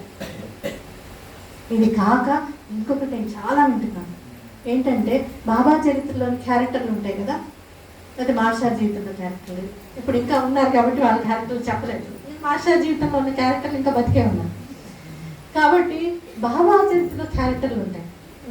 నన్ను జోగ్ అని చెప్పారు మాస్టర్ గారు, నన్ను మహల్సాపత్ అని చెప్పారు మాస్టర్ గారు, నన్ను ఇంకొక లక్ష్మీబాయి షిండే అని చెప్పారు మాస్టర్ గారు, లేకపోతే అమ్మగారు, లేకపోతే ఇప్పుడైతే వేదమ్మ గారు కూడా. నేను వచ్చి మాట్లాడుతున్నాను కదా, అవన్నీ నాకు చెప్తుంటాను. మీరు చెప్పారు కదా, మీరు చెప్పిన ఆవిడని నేను ఆశ్రయించి ఇప్పుడు నేను చెప్పడానికి లేదు తెలుసా, నా మీద కోపం వస్తుంది. అట్లా మూఢంగా ఉన్న వాళ్ళని చాలా మంది చూస్తున్నాను.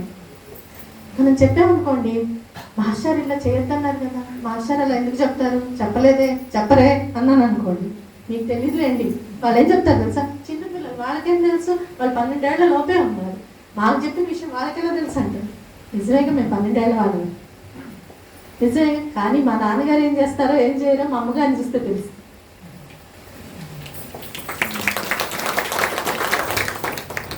కాబట్టి మాస్టర్ గారు 12 ఏళ్ళకి వెళ్ళిపోయాను, కానీ నా దాదాపు 45 ఏళ్ళ అమ్మగారు వెళ్ళిపోయాను. ఇన్ని రోజులు ఉన్నాను కదా, కాబట్టి నాకు తెలుసు మాస్టర్ గారు ఏం చెప్పుంటారు. మరి లేకపోతే 10 మందికి జోగని చెప్తారా, నువ్వు జోగు అని చెప్తారా, నువ్వు రాధాకృష్ణ అయ్యి నువ్వు లక్ష్మీబాయి షిండే నువ్వు 5 చెప్తారా? వాళ్ళే పాపం మర్చిపోయి ముందర జోగని చెప్తారు, తర్వాత వాళ్ళే కొంతమందికి వాళ్ళు మహాసపత్ అని మాస్టర్ చెప్పారని చెప్తారు. అసలు ఈ గోల్ అంటే నాకు అర్థం కాలేదు. ఏం పొందాలని మాస్టర్ గారు అసలు ఆ న్యూసెన్స్ ఎందుకు పెట్టుకుంటారు? చెప్పడం వల్ల నీకేమైనా ఆధ్యాత్మిక పరిపూర్ణత ఇస్తున్నారా? చచ్చినా చెప్పరు అట్లాంటి, అది ఎవరు చెప్పినా సరే నమ్మద్దు అసలు. అలాగే మాస్టర్ గారి దగ్గర ఎన్నాళ్ళు ఉన్నాను అంటే నేను చెప్తున్నాను, నేను 12 ఏళ్లలోపు మాస్టర్ గారితో సశరీరంగా ఆయన సశరీరంగా సాన్నిధ్యాన్ని పొందాను. అయితే దాంట్లో స్కూల్కి వెళ్ళినప్పుడు పొందలేదు కదండి, ఆటలకి ఆడుకున్నప్పుడు నేను పొందలేదు కదా, నేను ఊర్లోకి వెళ్ళినప్పుడు పొందలేదు కదా, మిగతా ఆ టైంలో పొందాను. అయితే మా నాన్నగారు కాబట్టి ఇవన్నీ కూడా ఆయన చూస్తూ ఉన్నారు. ఆయన డిసైడ్ చేస్తాను నేను వెళ్ళాలా వద్దా, స్కూల్కి వెళ్ళాలా వద్దా, వాటెవర్. మిగతా వాళ్ళు కూడా వాళ్ళ ఉద్యోగాలు వాళ్ళు చేసుకున్నారు, వాళ్ళ చదువులు వాళ్ళు చదువుకున్నారు, మిగిలిన టైంలో మాస్టర్ దగ్గరికి వచ్చారు కదండి. పరిచయం అంటే ఒకసారి అమ్మగారు మాస్టర్ పరిచయం అయ్యాక ఉత్తరాల ద్వారా ఫోన్ల ద్వారా అలా కంటిన్యూస్గా రిలేషన్షిప్ ఉంటుంది. ఇప్పుడు నేను నాతో ఎంతోమంది ఇక్కడ ఉన్న వాళ్ళు కూడా చాలామంది వాట్సాప్లో కాంటాక్ట్లో ఉన్న వాళ్ళు ఉంటారు. అనుబంధం అనొచ్చు దాన్ని, కానీ ఆయనతో కూడా ఉన్నామని అనుకో, రెండింటికి తేడా ఉంది. కాబట్టి 12 ఏళ్ళు కలిసి ఉన్నారు అంటే ఇట్లా కలిసి ఉన్నారని అర్థం. ఆయన కోసం వెళ్ళిపోయి సర్వసమర్పణ చేసి ఆయన సేవ చేశారని కాదు. అట్లా ఎవ్వరూ చేయలేదు, చాలా తక్కువ, అలా ఎవ్వరూ చేయలేదు. దాదాపు వాళ్ళకి కొన్ని రోజులు అనిపించింది, పరిస్థితులు అనుకూలించాయి. కాబట్టి ఆ కాలం ఆయనతో గడిపేటటువంటి అమూల్యమైనటువంటి అవకాశం వస్తే దాన్ని వినమ్రతతో స్వీకరించి అంతటి మహాత్ముడు దొరికిన తర్వాత ఆయన పరంగా జీవితాన్ని మర్చుకోవాలి కదా, మనకు అనిపిస్తుంది కదా. మర్చుకోము మనం కూడా, దాన్ని నిరూపణలుగానే ఎక్కువ మంది ఉంటాం. అంతటి మహాత్ముడు దొరికినా మనం ఉపయోగించుకోగలిగినంతగా ఉపయోగించుకోము. అంటాన్ని నిరూపణగా అలాంటి వాళ్ళందరూ ఉంటారు. దాంతోపాటు వాళ్ళు ఎంతో కరుణను పొందుంటారు, ఎన్నో లీలలు పొందుంటారు. అనుబంధాన్ని తక్కువ చేసేది లేదు, కానీ దాన్ని ఎంతలో పెట్టాలి అంతలోనే పెట్టాలి. లేకపోతే మాస్టర్ని రీప్లేస్ చేసి వాళ్ళని అంతటి వాళ్ళు అనుకునేటటువంటి బలహీనత మనకు కలుగుతుంది. మాస్టర్ అంటే ఉండే పులకింత వల్ల ఏమవుతుందంటే, ఆశాను చూశారు, ఆశాతో ఉన్నారు అనగానే చాలా ఉప్పొంగిపోతుంది మనస్సు. మీకు అసలు ఏం తెలుసని ఇప్పుడు నన్ను ఇంత ఆదరించాను చెప్పండి. కానీ మీకు మాస్టర్ అమ్మాయి అనగానే మాస్టర్ మీకు ఇష్టం అంతా నా దగ్గర ప్రదర్శితం అవుతుంది. నేను ఎట్లా అంటున్నానో తెలియాల్సిన పంటే. మీరు వచ్చి చూసే అవకాశం కూడా లేదు. నాతో ఎన్ని రోజులు ఉంటారు మీరు, నేనేం చేస్తాను ఎలా తెలుస్తుంది కదండి. ఇప్పుడు మీకు ఎలా అయితే పులకిస్తుందో అలాగ మాస్టర్ని చూసారు వీళ్ళు అనగానే మీకున్న ఇష్టం అక్కడ రిఫ్లెక్ట్ అవుతుంది ఆబ్వియస్గా. అది లోపం అని నేను అంటున్నా. కానీ మాస్టర్ని రీప్లేస్ చేసైతే నన్ను కానీ ఇంకెవరిని కానీ పెట్టుకోకూడదు. మాస్టర్ లాగే బట్టలు కట్టుకున్నా, మాస్టర్ గురించి మాటలు మాట్లాడుతున్నా సరే మాస్టర్ కాదని గుర్తుపెట్టుకున్నా. తప్పకుండా వాళ్ళు చెప్పే సత్సంగం తప్పకుండా వినాలి. దానిలో గ్రంథాలతో సరి చూసుకునే వాళ్ళు చెప్పేది కరెక్టా కాదా చూసుకోవాలి. మాస్టర్ గారు ఎప్పుడు తనకు వచ్చినటువంటి అనుభవాన్ని ప్రచారమే చేసి, మీరు ఎన్ని స్పీచ్లు అయినా అంటారు, మాస్టర్ తనకి ఎన్ని అనుభవాలు జరిగాయి ఎక్కడని చెప్పారా? చాలా కొద్ది, మీ బేసిక్ చెప్పారు అంతే. నాకు అక్కడికి వెళ్తే ఈ అనుభవం జరిగింది, అది కూడా ఎంత ఒక పారా డిస్క్రిప్షన్, ఒక పారా అంతే. ఎన్ని జరుగుతుంటాయి మనకి, ఎన్ని జరుగుతుంటే మాస్టర్కి ఎన్ని జరుగుతుంటే, నిరంతరం లీలలోనే ఆయన ఉన్నారు కదా. అమ్మగారు కూడా అనేవారు, వేరే లీల ఎందుకు జరుగుతున్నదే లీల, వేరే లీలలు అవసరమా మనకి అనేవారు. ఇంత లీల జరుగుతుంటే ఇంకా లీల కావాలనిపిస్తుంది ఏంటి, ఎంత దుర్బుద్ధి మనకి అని. కాబట్టి వాళ్ళకి ప్రత్యేకించి లీలలు అవసరం లేదు, జరుగుతున్నదే బాబా లీల, ఇంకోట్లేదు. అనుక్షణాల పొలకిస్తూ బ్రతకడం నేనైతే మాస్టర్ గారిని దగ్గరగా చూడగలిగి, అది నాకు తెలిసి మాస్టర్ గారిని చూడగలిగిన వాళ్ళు ఆ బెనిఫిట్ వాళ్ళు అట్లా ఉండొచ్చు. ఒకళ్ళు అలా ఉండొచ్చు అని తెలిస్తే అలా ఉండేవాళ్ళు కూడా ఉంటారు అని ఒక పాసిబిలిటీ. మనకి ఏదైతే ఇంపాసిబుల్ అనిపిస్తుందో, ఇంపాసిబుల్ హాయిగా ఉంటాం అని అనిపిస్తుందో, ఇంత హాయిగా జీవితాన్ని గడపచ్చా, ఎన్ని కష్టాలు ఉన్నా కూడా ఇంత బాగుండొచ్చా, వాళ్ళ జీవితాన్ని ఇంత బాగా ఎంజాయ్ చేస్తూ జీవితం గడపచ్చా. ఎంజాయ్ చేయడం అంటే దుర్వ్యసనాల వల్ల ఎంజాయ్ చేయడం కాదు, అనుక్షణం పులకిస్తూ జీవించడం. అది అమ్మగారి మాస్టర్లో మనం చూడొచ్చు. అమ్మగారికి విపరీతంగా కనిపిస్తుంది. నిత్య నూతనంగా ఉండటం, ఫ్రెష్గా ఉండటం, అప్రమత్తంగా ఉండటం. ఇది అమ్మగారు అనేవారు అనమాట. ఎప్పుడు ఏ సేవ దొరుకుతుందో అని ఇట్లా ఉండాలి మనం. అమ్మగారు అట్లా అలర్ట్గా ఉండేవారు. ఓహో అలర్ట్గా మనకు కాసేపు అలర్ట్నెస్ వస్తుంది, తర్వాత ఉండదు కదా. అలర్ట్గా జీవితాంతో ఉండొచ్చు అనమాట. అట్లా ఉంటే ఉంటారు మహాత్ములు అనేది నిరూపణ వస్తుంది. ఇలాగే చెప్పేవాళ్ళు అలా ఉంటారు. నాకు కూడా బాబానే చూపించారు, ఈయనకి ఆయనకి ఇట్లా కూడా తయారయ్యారు. ఇప్పుడు దంపతులు కూడా తయారవుతున్నారు. అచ్చు మాస్టారి జరిగినట్టే వాళ్ళకి కూడా గురు చరిత్ర చదివితే బాబా నా శిష్యుడు అని చెప్పడం జరుగుతుంది. బాబా ఫలానా అమ్మాయిని చేసుకోమని. ఇంకా అసలు తమాషా ఏంటంటే ఈ బ్యాచ్ ఒకటి కలుస్తున్నారు ఈ మధ్య. అయితే ఓ 4 మహాత్ములు ఉంటారు ఇట్లాంటి వాళ్ళే. వాళ్ళు వీళ్ళకి సందేశాలు ఇస్తారు, వీళ్ళు వాళ్ళకి సందేశాలు ఇస్తారు. ఇద్దరు కలిసి చరిత్రలు రాసేసుకుంటారు, చెప్పుకుంటారు. అసలు నాకైతే బాగా ఎక్స్పోజ్ అవుతున్నానండి ఈ మధ్య. అయితే ఎక్కడికి వెళ్ళినా సరే అలా ఎక్స్ప్లాయిట్ అయిపోయిన వాళ్ళు, క్షోభ అనిపిస్తున్నటువంటి వాళ్ళు, బాధపడుతున్న వాళ్ళు ఎక్కడ చెప్పుకోవాలో తెలియక నా దగ్గరికి వస్తారు. అందుకని నేను ఎవరిని సపోర్ట్ చేయనట్టు వాళ్ళని సపోర్ట్ చేయలేను. వాళ్ళ ఫంక్షన్ పెడితే వాళ్ళ దగ్గర వాళ్ళ దగ్గర అనుభవించిన వాళ్ళు వచ్చి వాళ్ళ బాధ చెప్పుకుంటున్నాం. వాళ్ళు ఇలా చేస్తున్నారని తెలుసు, నేను వెళ్ళి ఆమోద ముద్ర ఎందుకు వేస్తాను? వేయకూడదు. ఎందుకని తెలుసా? మీరందరూ ఇప్పుడు నాకు గౌరవం ఇచ్చింది, నా బాధ్యత గుర్తు చేసి తీరాల్సిందే. అయితే ఒక్కసారి ముగితే తెలుసా వీళ్ళందరూ నా వెనకాల వస్తారు. ఒక్కసారి ఆహా మీరు ఎంత పని చేస్తున్నారు, మీరు ఇంతమందిని బాబా మీరు తీసుకొస్తున్నారంటే వాళ్ళ ధనం పేరు అన్నీ నా దగ్గరికి వస్తాయి. ఆ పొరపాటు అమ్మగారు చేయలేదు, నిలబడ్డారు, నాకు అదే బోధించారు.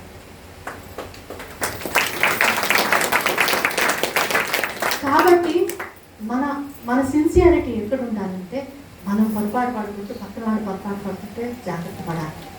మన సత్సంగాన్ని మనం తోటలాగా పెంచుకోవాల్సిందే. దానిలో వచ్చే ఎబరేషన్స్ వ్యక్తిగతంగాను మనం నలుగురిని కలిసినప్పుడు మనలో స్పర్ధలు వస్తాయి.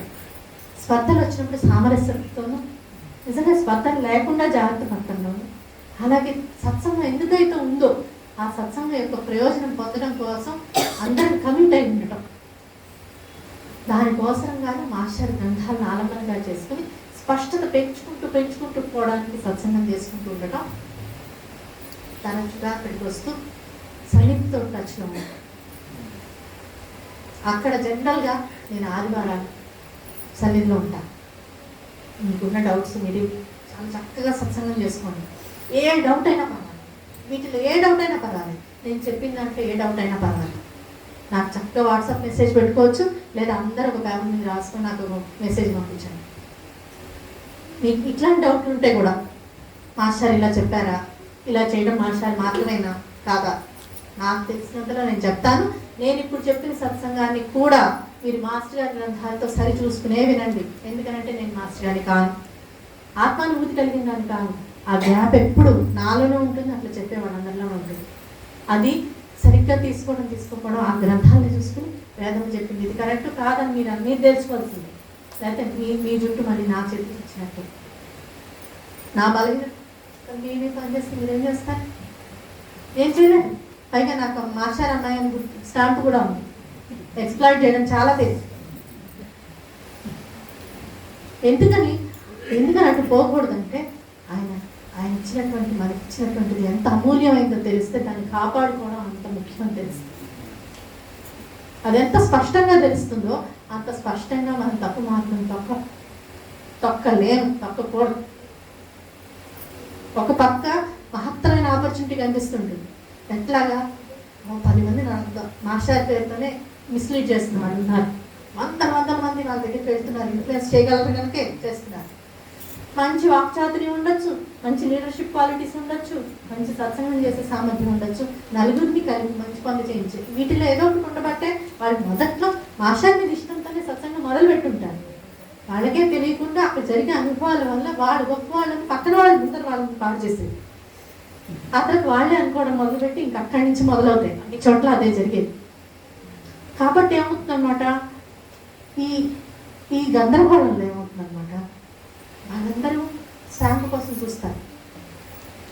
నేను ఒక్కసారి వీళ్ళందరూ ఎంత చేశారు, వాళ్ళన్న అనుభవాల్ని వాళ్ళ మాస్టర్తో ఉన్న ఇష్టాన్ని నేను అసలు ప్రశ్నించాను. కానీ బలహీనతలు మాత్రం నేను పోగొట్టుకోవాల్సిన దాన్ని దుర్వినియోగపరిస్తే చాలా దారుణం. మాస్టర్ మీద ఇష్టం ఉన్నట్టు లెక్క కాదు అది. మాస్టర్కి ఉపయోగపడకపోతే మనం దుర్వినియోగపడకూడదు కదా. కాబట్టి తప్పు జరుగుతుంటే ఒప్పుకుని ముందర సరి చేసుకోవడం. తప్పులు అందరి వల్ల జరుగుతాయి, నేను అది కూడా చెప్తాను. ఆ తప్పులు అందరి వల్ల జరగచ్చు కాక వెంటనే సరిదిద్దుకోవడానికి కావాల్సిన రెడీనెస్ లేకపోతే జన్మలు మనం పాడైపోయి మన పక్కన వాళ్ళని పాడు చేసినటువంటి దుర్భరమైనటువంటి పరిస్థితి వస్తుంది. అప్పుడు తట్టుకోలేదు. ఒకటి. రెండోది, మాస్టర్ గారి పట్ల కృతజ్ఞులమై ఉండాలి. కృతజ్ఞులం కాదు, అట్లీస్ట్ అది ఉండాలి. కాబట్టి ఇట్లాంటి వికారాలు ఎన్నో పనిచేయచ్చు కాక వాటన్నింటినీ ఏరుకోవడానికి, క్షమాపణ చెప్పుకోవడానికి, సంస్కరించుకోవడానికి మనం అసలు రెడీగా ఉండాలి. కాబట్టి అట్లా చేసిన వాళ్ళు ఇంకా ఇష్టం అవుతారు. ఎందుకని బాగుపడాలని ట్రై చేసే వాళ్ళకి కావాలి.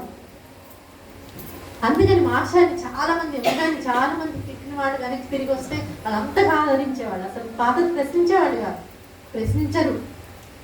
ఒక పక్కన అట్లాంటి జరుగుతుందని తెలిసినా సరే వాళ్ళతో ప్రేమగానే ఉండేవాళ్ళు. ఎందుకని ప్రేమగా ఉంటాం వీళ్ళ స్వభావం. వీళ్ళ క్వాలిటీ అది. ఇందాక మనం చెప్పుకున్నట్టుగా వాళ్ళు హానికరంగా ఉంటే అమ్మగారు అనేవారు, వాళ్ళు నీ గురించి సరిగ్గా అనుకోకపోతే వాళ్ళ ప్రాబ్లం, నీ ప్రాబ్లం ఎందుకైంది? ఇప్పుడు మనం ఏదో ఒక పని చేస్తున్నామండి, ఇది వీళ్ళు ఇట్లా ఎందుకు చేస్తున్నారు, అట్లా చేయాలి కదా, ఇది తప్పు కదా అని అనుకుంటే అది వాళ్ళు రిజాల్వ్ చేసుకోవాలి. నిన్ను వచ్చి అడగాలి, లేకపోతే వాళ్ళు అర్థం చేసుకోవాలి, లేదా నీకు తప్పు అయితే నిన్ను అడగాలి, అంతేగా. ఇదేమి చేయకుండా వాడేదో బాధపడుతున్నాడు, వాడేదో అనుకుంటాడని నేను చేశాను అనుకోండి పని. మాస్టర్ గారు అన్నట్టే, అంతకుముందు మిమ్మల్ని చాలా పొగిడాడండి, ఇప్పుడు తిట్టిపోస్తున్నాడు అవతల అంటే, అంతకుముందు నా అభిప్రాయాన్ని ఆయన పొగిడాడు, నా మీద ఉన్న అభిప్రాయాన్ని ఆయన తిట్టాడు, నాకేం పోయిందన్నారు మాస్టర్. అసలు నాకేం సంబంధం?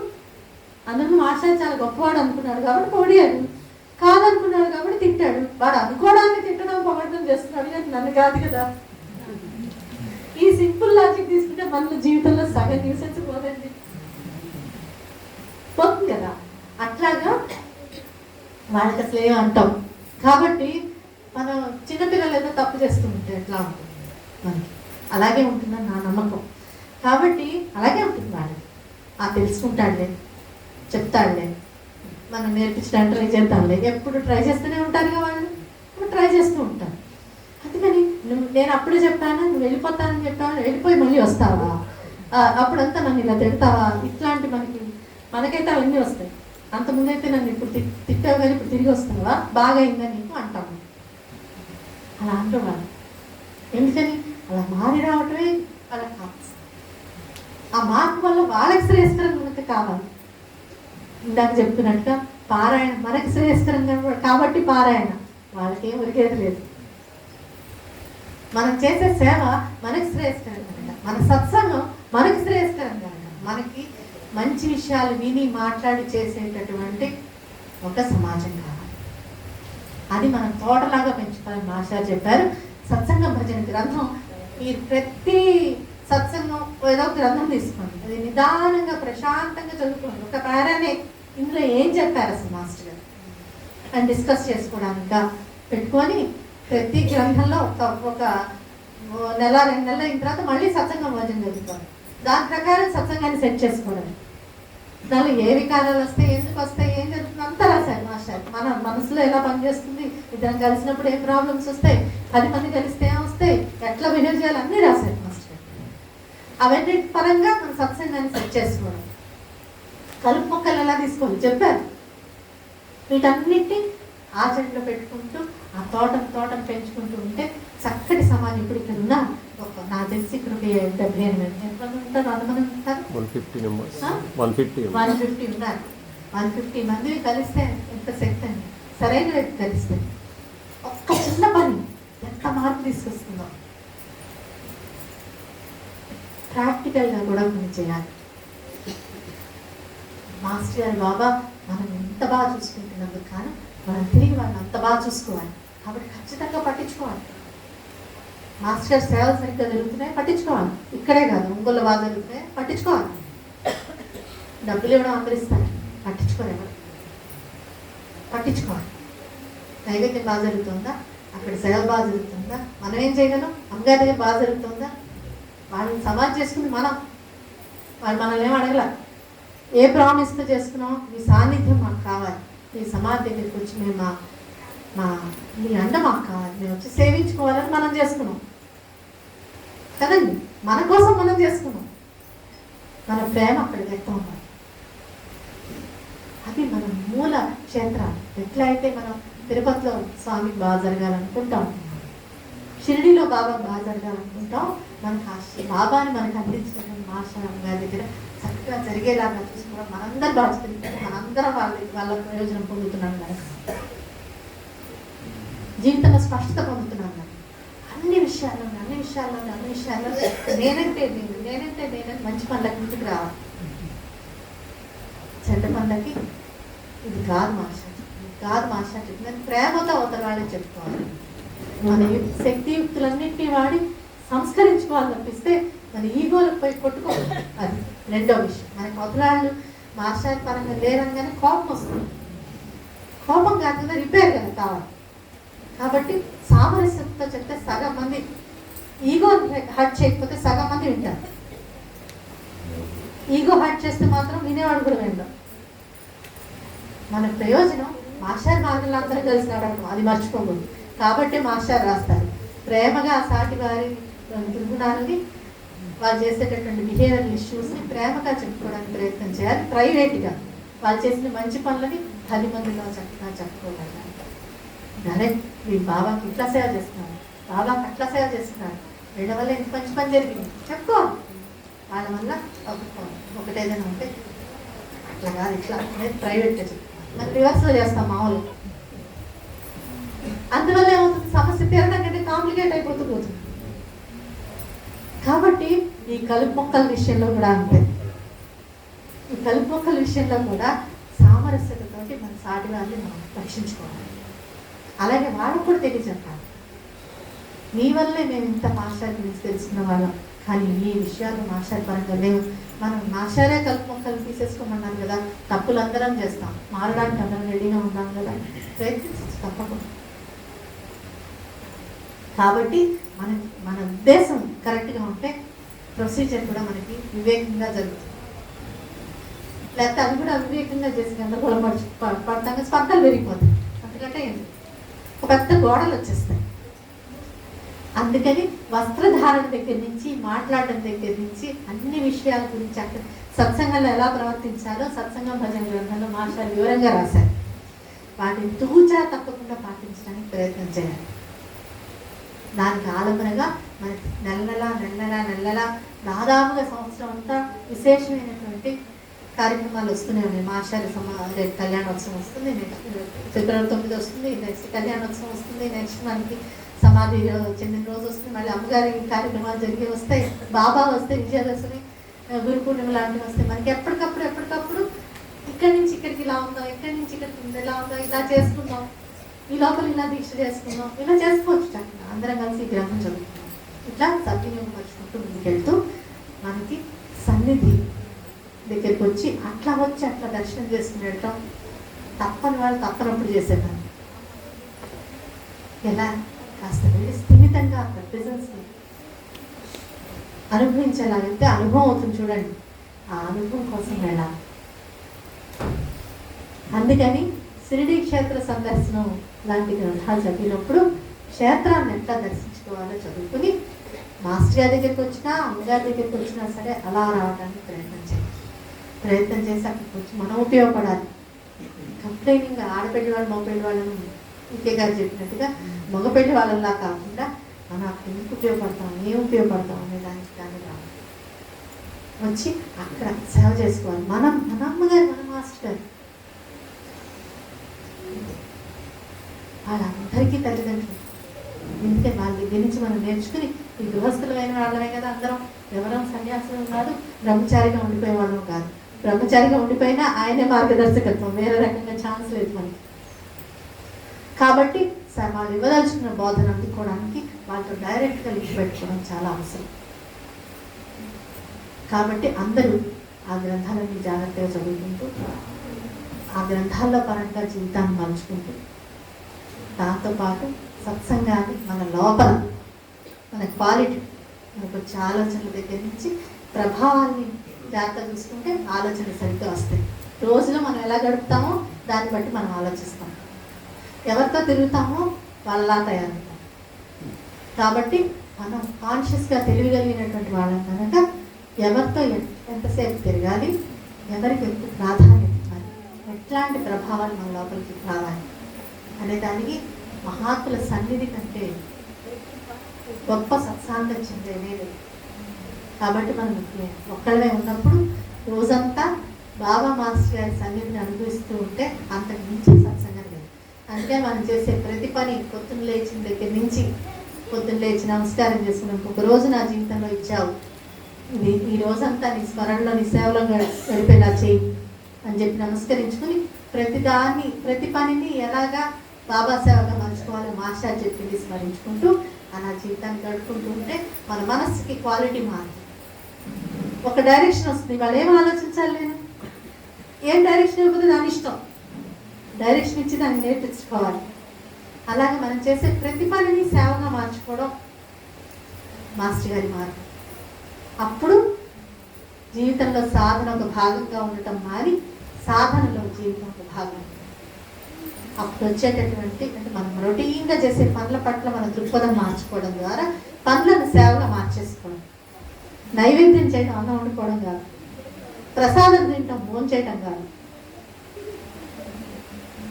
పళ్ళు తోముకోవడం దేనికి? ఆయన గురించి మాట్లాడటం కోసం. అందుకే ఏ టాపిక్ వచ్చినా సరే 2-3 వాక్యాల్లో వేరే టాపిక్స్ని తీసేసి ఈ టాపిక్లో వచ్చేయాలి, లేదంటే మౌనంగా ఉండి మనం ఆ టాపిక్లో ఉండాలి. తద్వారా ఏవైతే మనం డైవర్ట్ చేసేస్తూ ఉంటాయో అనవసరమైన కాలక్షేపాలు, అనవసరమైన మాటలు, అనవసరమైన ప్రభావాలన్నీ ఆ న్యూసెన్స్ ఎప్పుడైతే మనసులోంచి వెళ్ళిపోతుందో అప్పుడే మనకి చాలా శాంతి కలుగుతుంది ముందర. ఎందుకని మనసు పొల్యూట్ అయ్యేది వీటి వల్ల. మన జీవితానుభవం వాటి మీద ఆధారపడింది. జనరల్గా అంత బాగుండట్లేదు కాబట్టి మన జీవితానుభవం దరిద్రంగా ఉంటుంది. రోజంతా గడిచాక ఊరికే టైంపాస్ చేసినట్టు రోజు అవుతుంది తప్పిస్తే నిజంగా విలువైన వాళ్ళ రోజు విలువగా గడిపాను అనేవాళ్ళ ఒక్కలనేవే. మనం ముందే మన జీవితాన్ని అత్యంత విలువైనవిగా మనకి విలువైనవిగా తయారు చేసుకుంటాం. దాంట్లో న్యూసెన్స్ ఎప్పుడైతే తీసేస్తామో ఆల్రెడీ ప్రశాంతత వస్తుంది, ఒక డైరెక్షన్ వస్తుంది. కాబట్టి జీవితం సరిగ్గా గడిపితే వచ్చే తృప్తి స్టార్ట్ అయిపోతుంది. దాంతోపాటు మనం డిటాచ్డ్గా ఉంటాం, గబుక్కున ఎమోషనల్గా ఇన్వాల్వ్ అయిపోం కనుక. ఎందుకని మనసును వేరే పనిలో పెట్టాను. అందుకని పరిస్థితుల పట్ల, వ్యక్తుల పట్ల సరిగ్గా బిహేవ్ చేయడానికి కావాల్సినటువంటి స్థిమితం మనసుకు వస్తుంది. ఎట్లయితే పిల్లవాడు తప్పు చేస్తుంది మనం వాళ్ళని కరెక్ట్ చేస్తున్నాం, మన మనసులో పీస్ ఏమైనా పోతుందా? వాడితో ఎట్లా మాట్లాడితే చేస్తాడని మనం తెలియదానికి ఆలోచించాం. వీడికి ఇప్పుడు చదవాలంటే వీడికి ఏం చేద్దాం? దైవంగానే ఎక్కడికైనా తీసుకెళ్దామని చెప్తామా? లేకపోతే దైవంగానే వాళ్ళకి ఇష్టమైన వంట చేసి పెడదామా? ఆలోచించం. సామ దాన భేద దండోపాయం దాకా వెళ్తాం, ఫస్ట్ దండోపాయానికి వెళ్ళాం కదా. అట్లాగా మనం బ్యాలెన్స్గా ఉన్నప్పుడు అవతల వాళ్ళతో ఎలా బిహేవ్ చేయాలో కూడా క్లియర్గా ఆలోచించుకుని బిహేవ్ చేయగలుగుతాం కనుక దానికి కావాల్సిన స్థిమితం మనలో ఉంటుంది కనుక అవతల వాళ్ళ పట్ల రాగద్వేష అసూయాలు భావాల వల్ల బిహేవ్ చేయడం ఉండదు. ఆ పరిస్థితికి ఎట్లా డీల్ చేయాలో అట్లా తెలివితేటలుగా డీల్ చేసుకుని మళ్ళీ మనం మన సాధనలోకి వెళ్ళిపోతాం.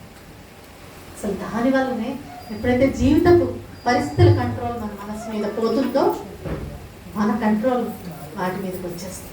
మనం కంట్రోల్ చేస్తాం. ఆ పరిస్థితి అదే రావచ్చు కాక దాని అనుభవం మన కంట్రోల్లో.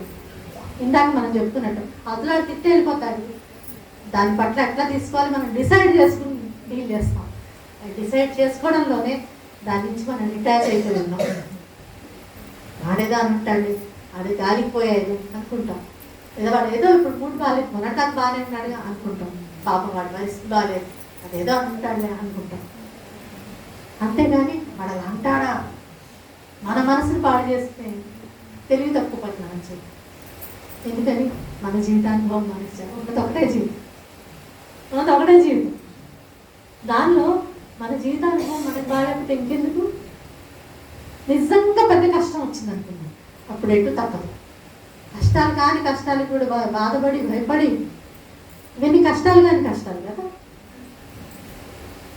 కష్టాలు వాడు ఎవడో ఏదో అనేసి వెళ్ళిపోతే వాడు వెళ్ళి హాయిగా తినేసి పడుకుంటాడు, మనమేమో తినకుండా రోజు ఏడుస్తాం. వాళ్ళని ఎవరైనా మన జీవితంలో ఏం జరిగిందని, ఆస్తులు పోయాయా, రోగాలు వచ్చాయా, నడవలేమా, కళ్ళు కనిపించట్లేదా, అసలు నేను చాలా ఆశ్చర్యపోయి ఇవి అసలు మా అమ్మగారి ఇంట్లో లేవు కదా, అందుకే నాకు చాలా ఆశ్చర్యం వేస్తుంది. ఎక్కడికైనా వెళ్తే వాడు మంచినీళ్ళు ఉన్నాయి, ఇది కాళ్ళు బాగానే పనిచేస్తున్నాయి, చేతులు బాగానే పనిచేస్తాయి, ఎటు తీసుకోవచ్చు అంతే కదా. ఆశాలు అయితే సింపుల్గా తీసుకుంటారు, అమ్మగారు కూడా అంతే సింపుల్గా పోసుకుంటారు, తెలుసుకుంటారు. వాళ్ళు ఇవ్వాలని నేను వెయిట్ చేస్తాను. అనంతాచారి గారట పని మనిషి 6ంటికి రావాలనుకోండి, పని మనిషి 6ంటికి వచ్చింది. 6ంటికి ఆవిడ వస్తే ఆవిడ చేస్తుంది, 6ంటికి ఆవిడ రాలేదు 7ంటికి వచ్చింది అనుకోండి, 6ంటికి నేను చేసేసుకుంటాను. పని ఆవిడదే నాదే పని నాది, ఆవిడ నాకు సహాయం చేయడానికి వస్తుంది. నా పనికి ఆవిడ కోసం వెయిట్ చేసేది ఏంటంటే, నా పని అవడానికి అవతల ఆవిడ కోసం వెయిట్ చేసేది ఏమిటి? అందుకని పని రాలేదని కోప్పడేవాళ్ళు కాదు. ఆవిడ వచ్చేటప్పటికి ఎన్నిళ్ళలో పనిచేసి వచ్చామని ఆవిడ కూడా కాపించాం. వాళ్ళ యాటిట్యూడ్కి మన యాటిట్యూడ్కి ఎంత తేడా చూడండి. పొద్దున్నే 4ంటికి ఆయన అసలు లేచేటప్పటికి రెడీ అవ్వకుండా ఎవరు చూడలేదు జీవితంలో. ఎవరు లేచేటప్పటికి ఆయన ఫ్రెష్గా రెడీ అయ్యి స్నానం చేసి షేర్ చేసుకుని ఉంటారు సమంతాచార్య. ఎవ్వరు చూడలేదు ఆయన, అంటే స్నానం చేయకుండా అలా బద్దకంగా పడుకుని ఎవ్వరు ఎప్పుడు చూడలేదు. అందరికంటే ముందు ఆయన లేచేవారు. నెక్స్ట్ పిల్లలు లేచేవారు. ఒకసారి పెళ్ళికి వెళ్ళినప్పుడు 4ంటికల్లా లేపేశారు, 3:30కే లేపారు. అప్పటికి 2:30కి ఆయన స్నానం చేసేస్తున్నాం. ఎందుకు నాన్నగారు అంటే బాత్రూమ్లు తక్కువ ఉన్నాయి కదా, ముందర మనకి వాళ్ళందరూ అడ్డం లేకుండా ఉండడానికే అన్నారు. కాదు, మన వాళ్ళకి అడ్డం రాకుండా ఉండడానికి. వాళ్ళకి మనం అడ్డం రాకుండా ఉండడానికి మనం ముందు లేట్ చేసేసుకోవాలి, వాళ్ళకి ఇబ్బంది కలగకుండా. మనకి రివర్స్లో ఉండదు, మనకి రివర్స్. అది నేను అనేది ఒకే సిచ్యువేషన్ పట్ల వాళ్ళ దృక్పథం వేరుగా ఉంది. అది మనకి ఎగ్జాంపుల్ కావాలి. ఓహో, ఇలా కూడా ఆలోచించచ్చా, తెలియదుగా మనకి ఇప్పుడు దాకా అలా ఆలోచించచ్చని. మహాత్ముల జీవితాలు ఒక్క పరిస్థితి పట్ల మనం ఎట్లా ప్రవర్తించాలో ఎగ్జాంపుల్స్ చూపిస్తాయి. ఇట్లయినా ప్రవర్తించు, అట్లయినా ప్రవర్తించు, ఇదిగో నీ పక్కింటి వాడు ఇలా ప్రవర్తించాడు, మీ అత్తయ్య ఇలా ప్రవర్తించింది, నువ్వు ఇలా ప్రవర్తిస్తున్నావు చూడు. మహాత్ములకి ఇలా ప్రవర్తిస్తారు, రామకృష్ణ పరమహంస ఇలా, మాస్టర్ ఇలా, బాబా ఇలా. నువ్వు ఇది చూసి చేసుకుంటావా, నువ్వు అప్పుడు గొప్పవాడు ఇట్లా ఉంటావా, ఇట్లాగే ఉంటావు. ఇంకా దరిద్రంగా ఉంటావు, ఇంకా దరిద్రంగా ఉంటావు. అల్టిమేట్గా నీ జీవితంలో బాగుండేది బాగుంటుంది. కష్టం, రాముడికి కష్టం అనిపించలేదు, మాస్టర్కి కష్టం అనిపించలే, అమ్మగారికి అన్ని రోజులు కూర్చుంటే కష్టం అనిపించలే. ఆవిడ ఒక్కరోజు కూడా బాధపడాలని లేవలేనని మనకు పదే ఆశ్చర్యంగా ఉంటుంది. ఇంకా పైగా ఎవరు ఏ ఆడవాళ్ళకి కుదురుతుందంటే అలా కూర్చుని బాబా గురించి ఆలోచించేది. అసలు అలాగే ఆలోచిస్తారు వాళ్ళు. ఇలా ఆలోచించదు, ఓహో పాపం అలా కూడా అనుకుంటారని వాళ్ళు అనుకుంటారని నాకు అనిపిస్తుంది. అయ్యో అయ్యో అలా ఇలా మీకేమనిపించలేదు, అలా కూడా ఎందుకు అనుకోవాలి, అలా ఎందుకు అనిపిస్తుంది మీకు అన్నట్టు ఉంటుంది అన్నమాట. మీకు ఎందుకు అలా అనిపిస్తుంది అన్నట్టు ఉంటుంది. ఇంత లీలో జరుగుతుంటే మీరు ఎందుకు ఏడుస్తున్నారు అన్నట్టు ఉంటుంది అమ్మగారు. కాబట్టి వాళ్ళ దృక్పథమే వేరుగా ఉంటుంది అన్నమాట. ఇదే పరిస్థితిలో దృక్పథం వేరుగా ఉంటే వాళ్ళు చాలా హాయిగా ఉంటుంది. మనకి రాదు, అది నేర్చుకోవాలి, అది నేర్పిస్తారు. అసలు అక్కడే ఆధ్యాత్మికత కావాల్సిన బేసిస్ వస్తుంది.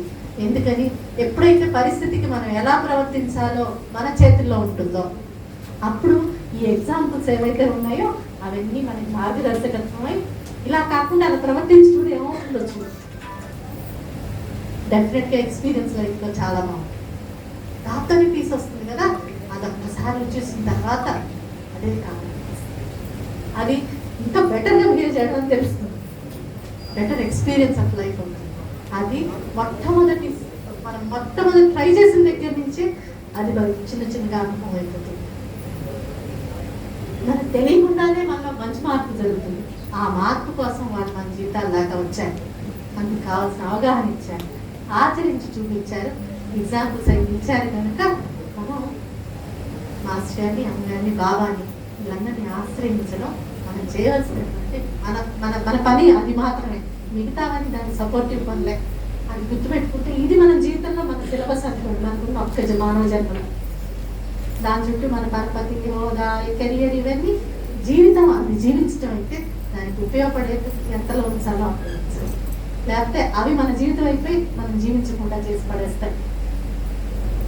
ఆ విజ్ఞతను కూడా వాళ్ళే కల్పించి సరైన వాటిని వేడిని ఎంతలో పెట్టాలో వాళ్ళు నేర్పిస్తారు.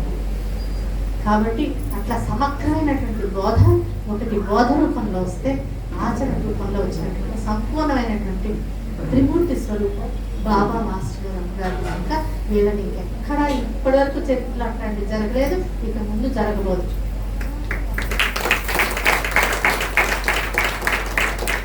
ఆ దొరికిన దాని విలువ ఎరిగి దాని పట్ల ఆ విలువ ఎరిగినట్లుగా ప్రవర్తించడం మనం చేయవలసిన పని. అది మన బాధ్యత, మన విజ్ఞత. కాబట్టి దాన్ని ఎంత ఉపయోగించుకుంటే అంత వాళ్ళు మనల్ని సపోర్ట్ చేయడానికి సకల ప్రకృతి రూపంలో, పరిస్థితుల రూపంలో వాళ్ళ స్వస్వరూపులుగా వచ్చి కూడా మనల్ని చేయబట్టి నడిపిస్తారు. అలాగే ఒక్క అడుగు మనం వేస్తే 10 అడుగులు వాళ్ళు వేస్తామని చెప్పడమే కాకుండా నిరూపిస్తారు. ఎందుకని అది ఇంకెవరు చెప్పాల్సిన పనిలే, వాళ్ళ మాటలకి వాళ్ళే నిరూపణ. చేయమని అడగండి, చేయించుకోండి. ఒక్కసారి వాళ్ళు నిరూపించుకున్నాక చక్కగా వాళ్ళకి తలతాకట్టు పెట్టి ఇంకెవరు.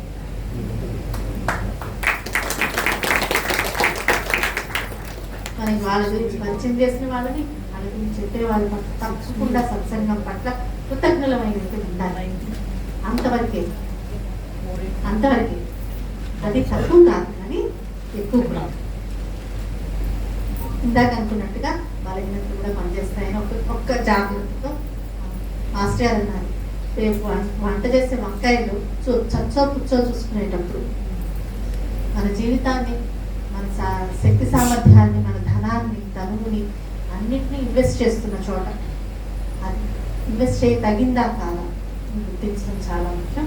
అందులో అది నిర్ణయించుకునే కెపాసిటీ మనకు ఉండదు కనుక సాక్షాత్తు సమర్థశక్తులైన సాయినాథుడు, ఆయనే స్వరూపమైనటువంటి బాబా మాస్టర్ గారు మనకి సమగ్రమైన బోధగా వచ్చేసి వాళ్ళ మధ్యవర్తులు అవసరం లేనటువంటి ఒక శాశ్వతమైనటువంటి ఒక అవతారాన్ని మన మంచి తెలిపారు. వాటిని ఆశ్రయించి తరించడమే మనం చేయటం, ఎంత చేసుకున్న వాళ్ళని చేశాం.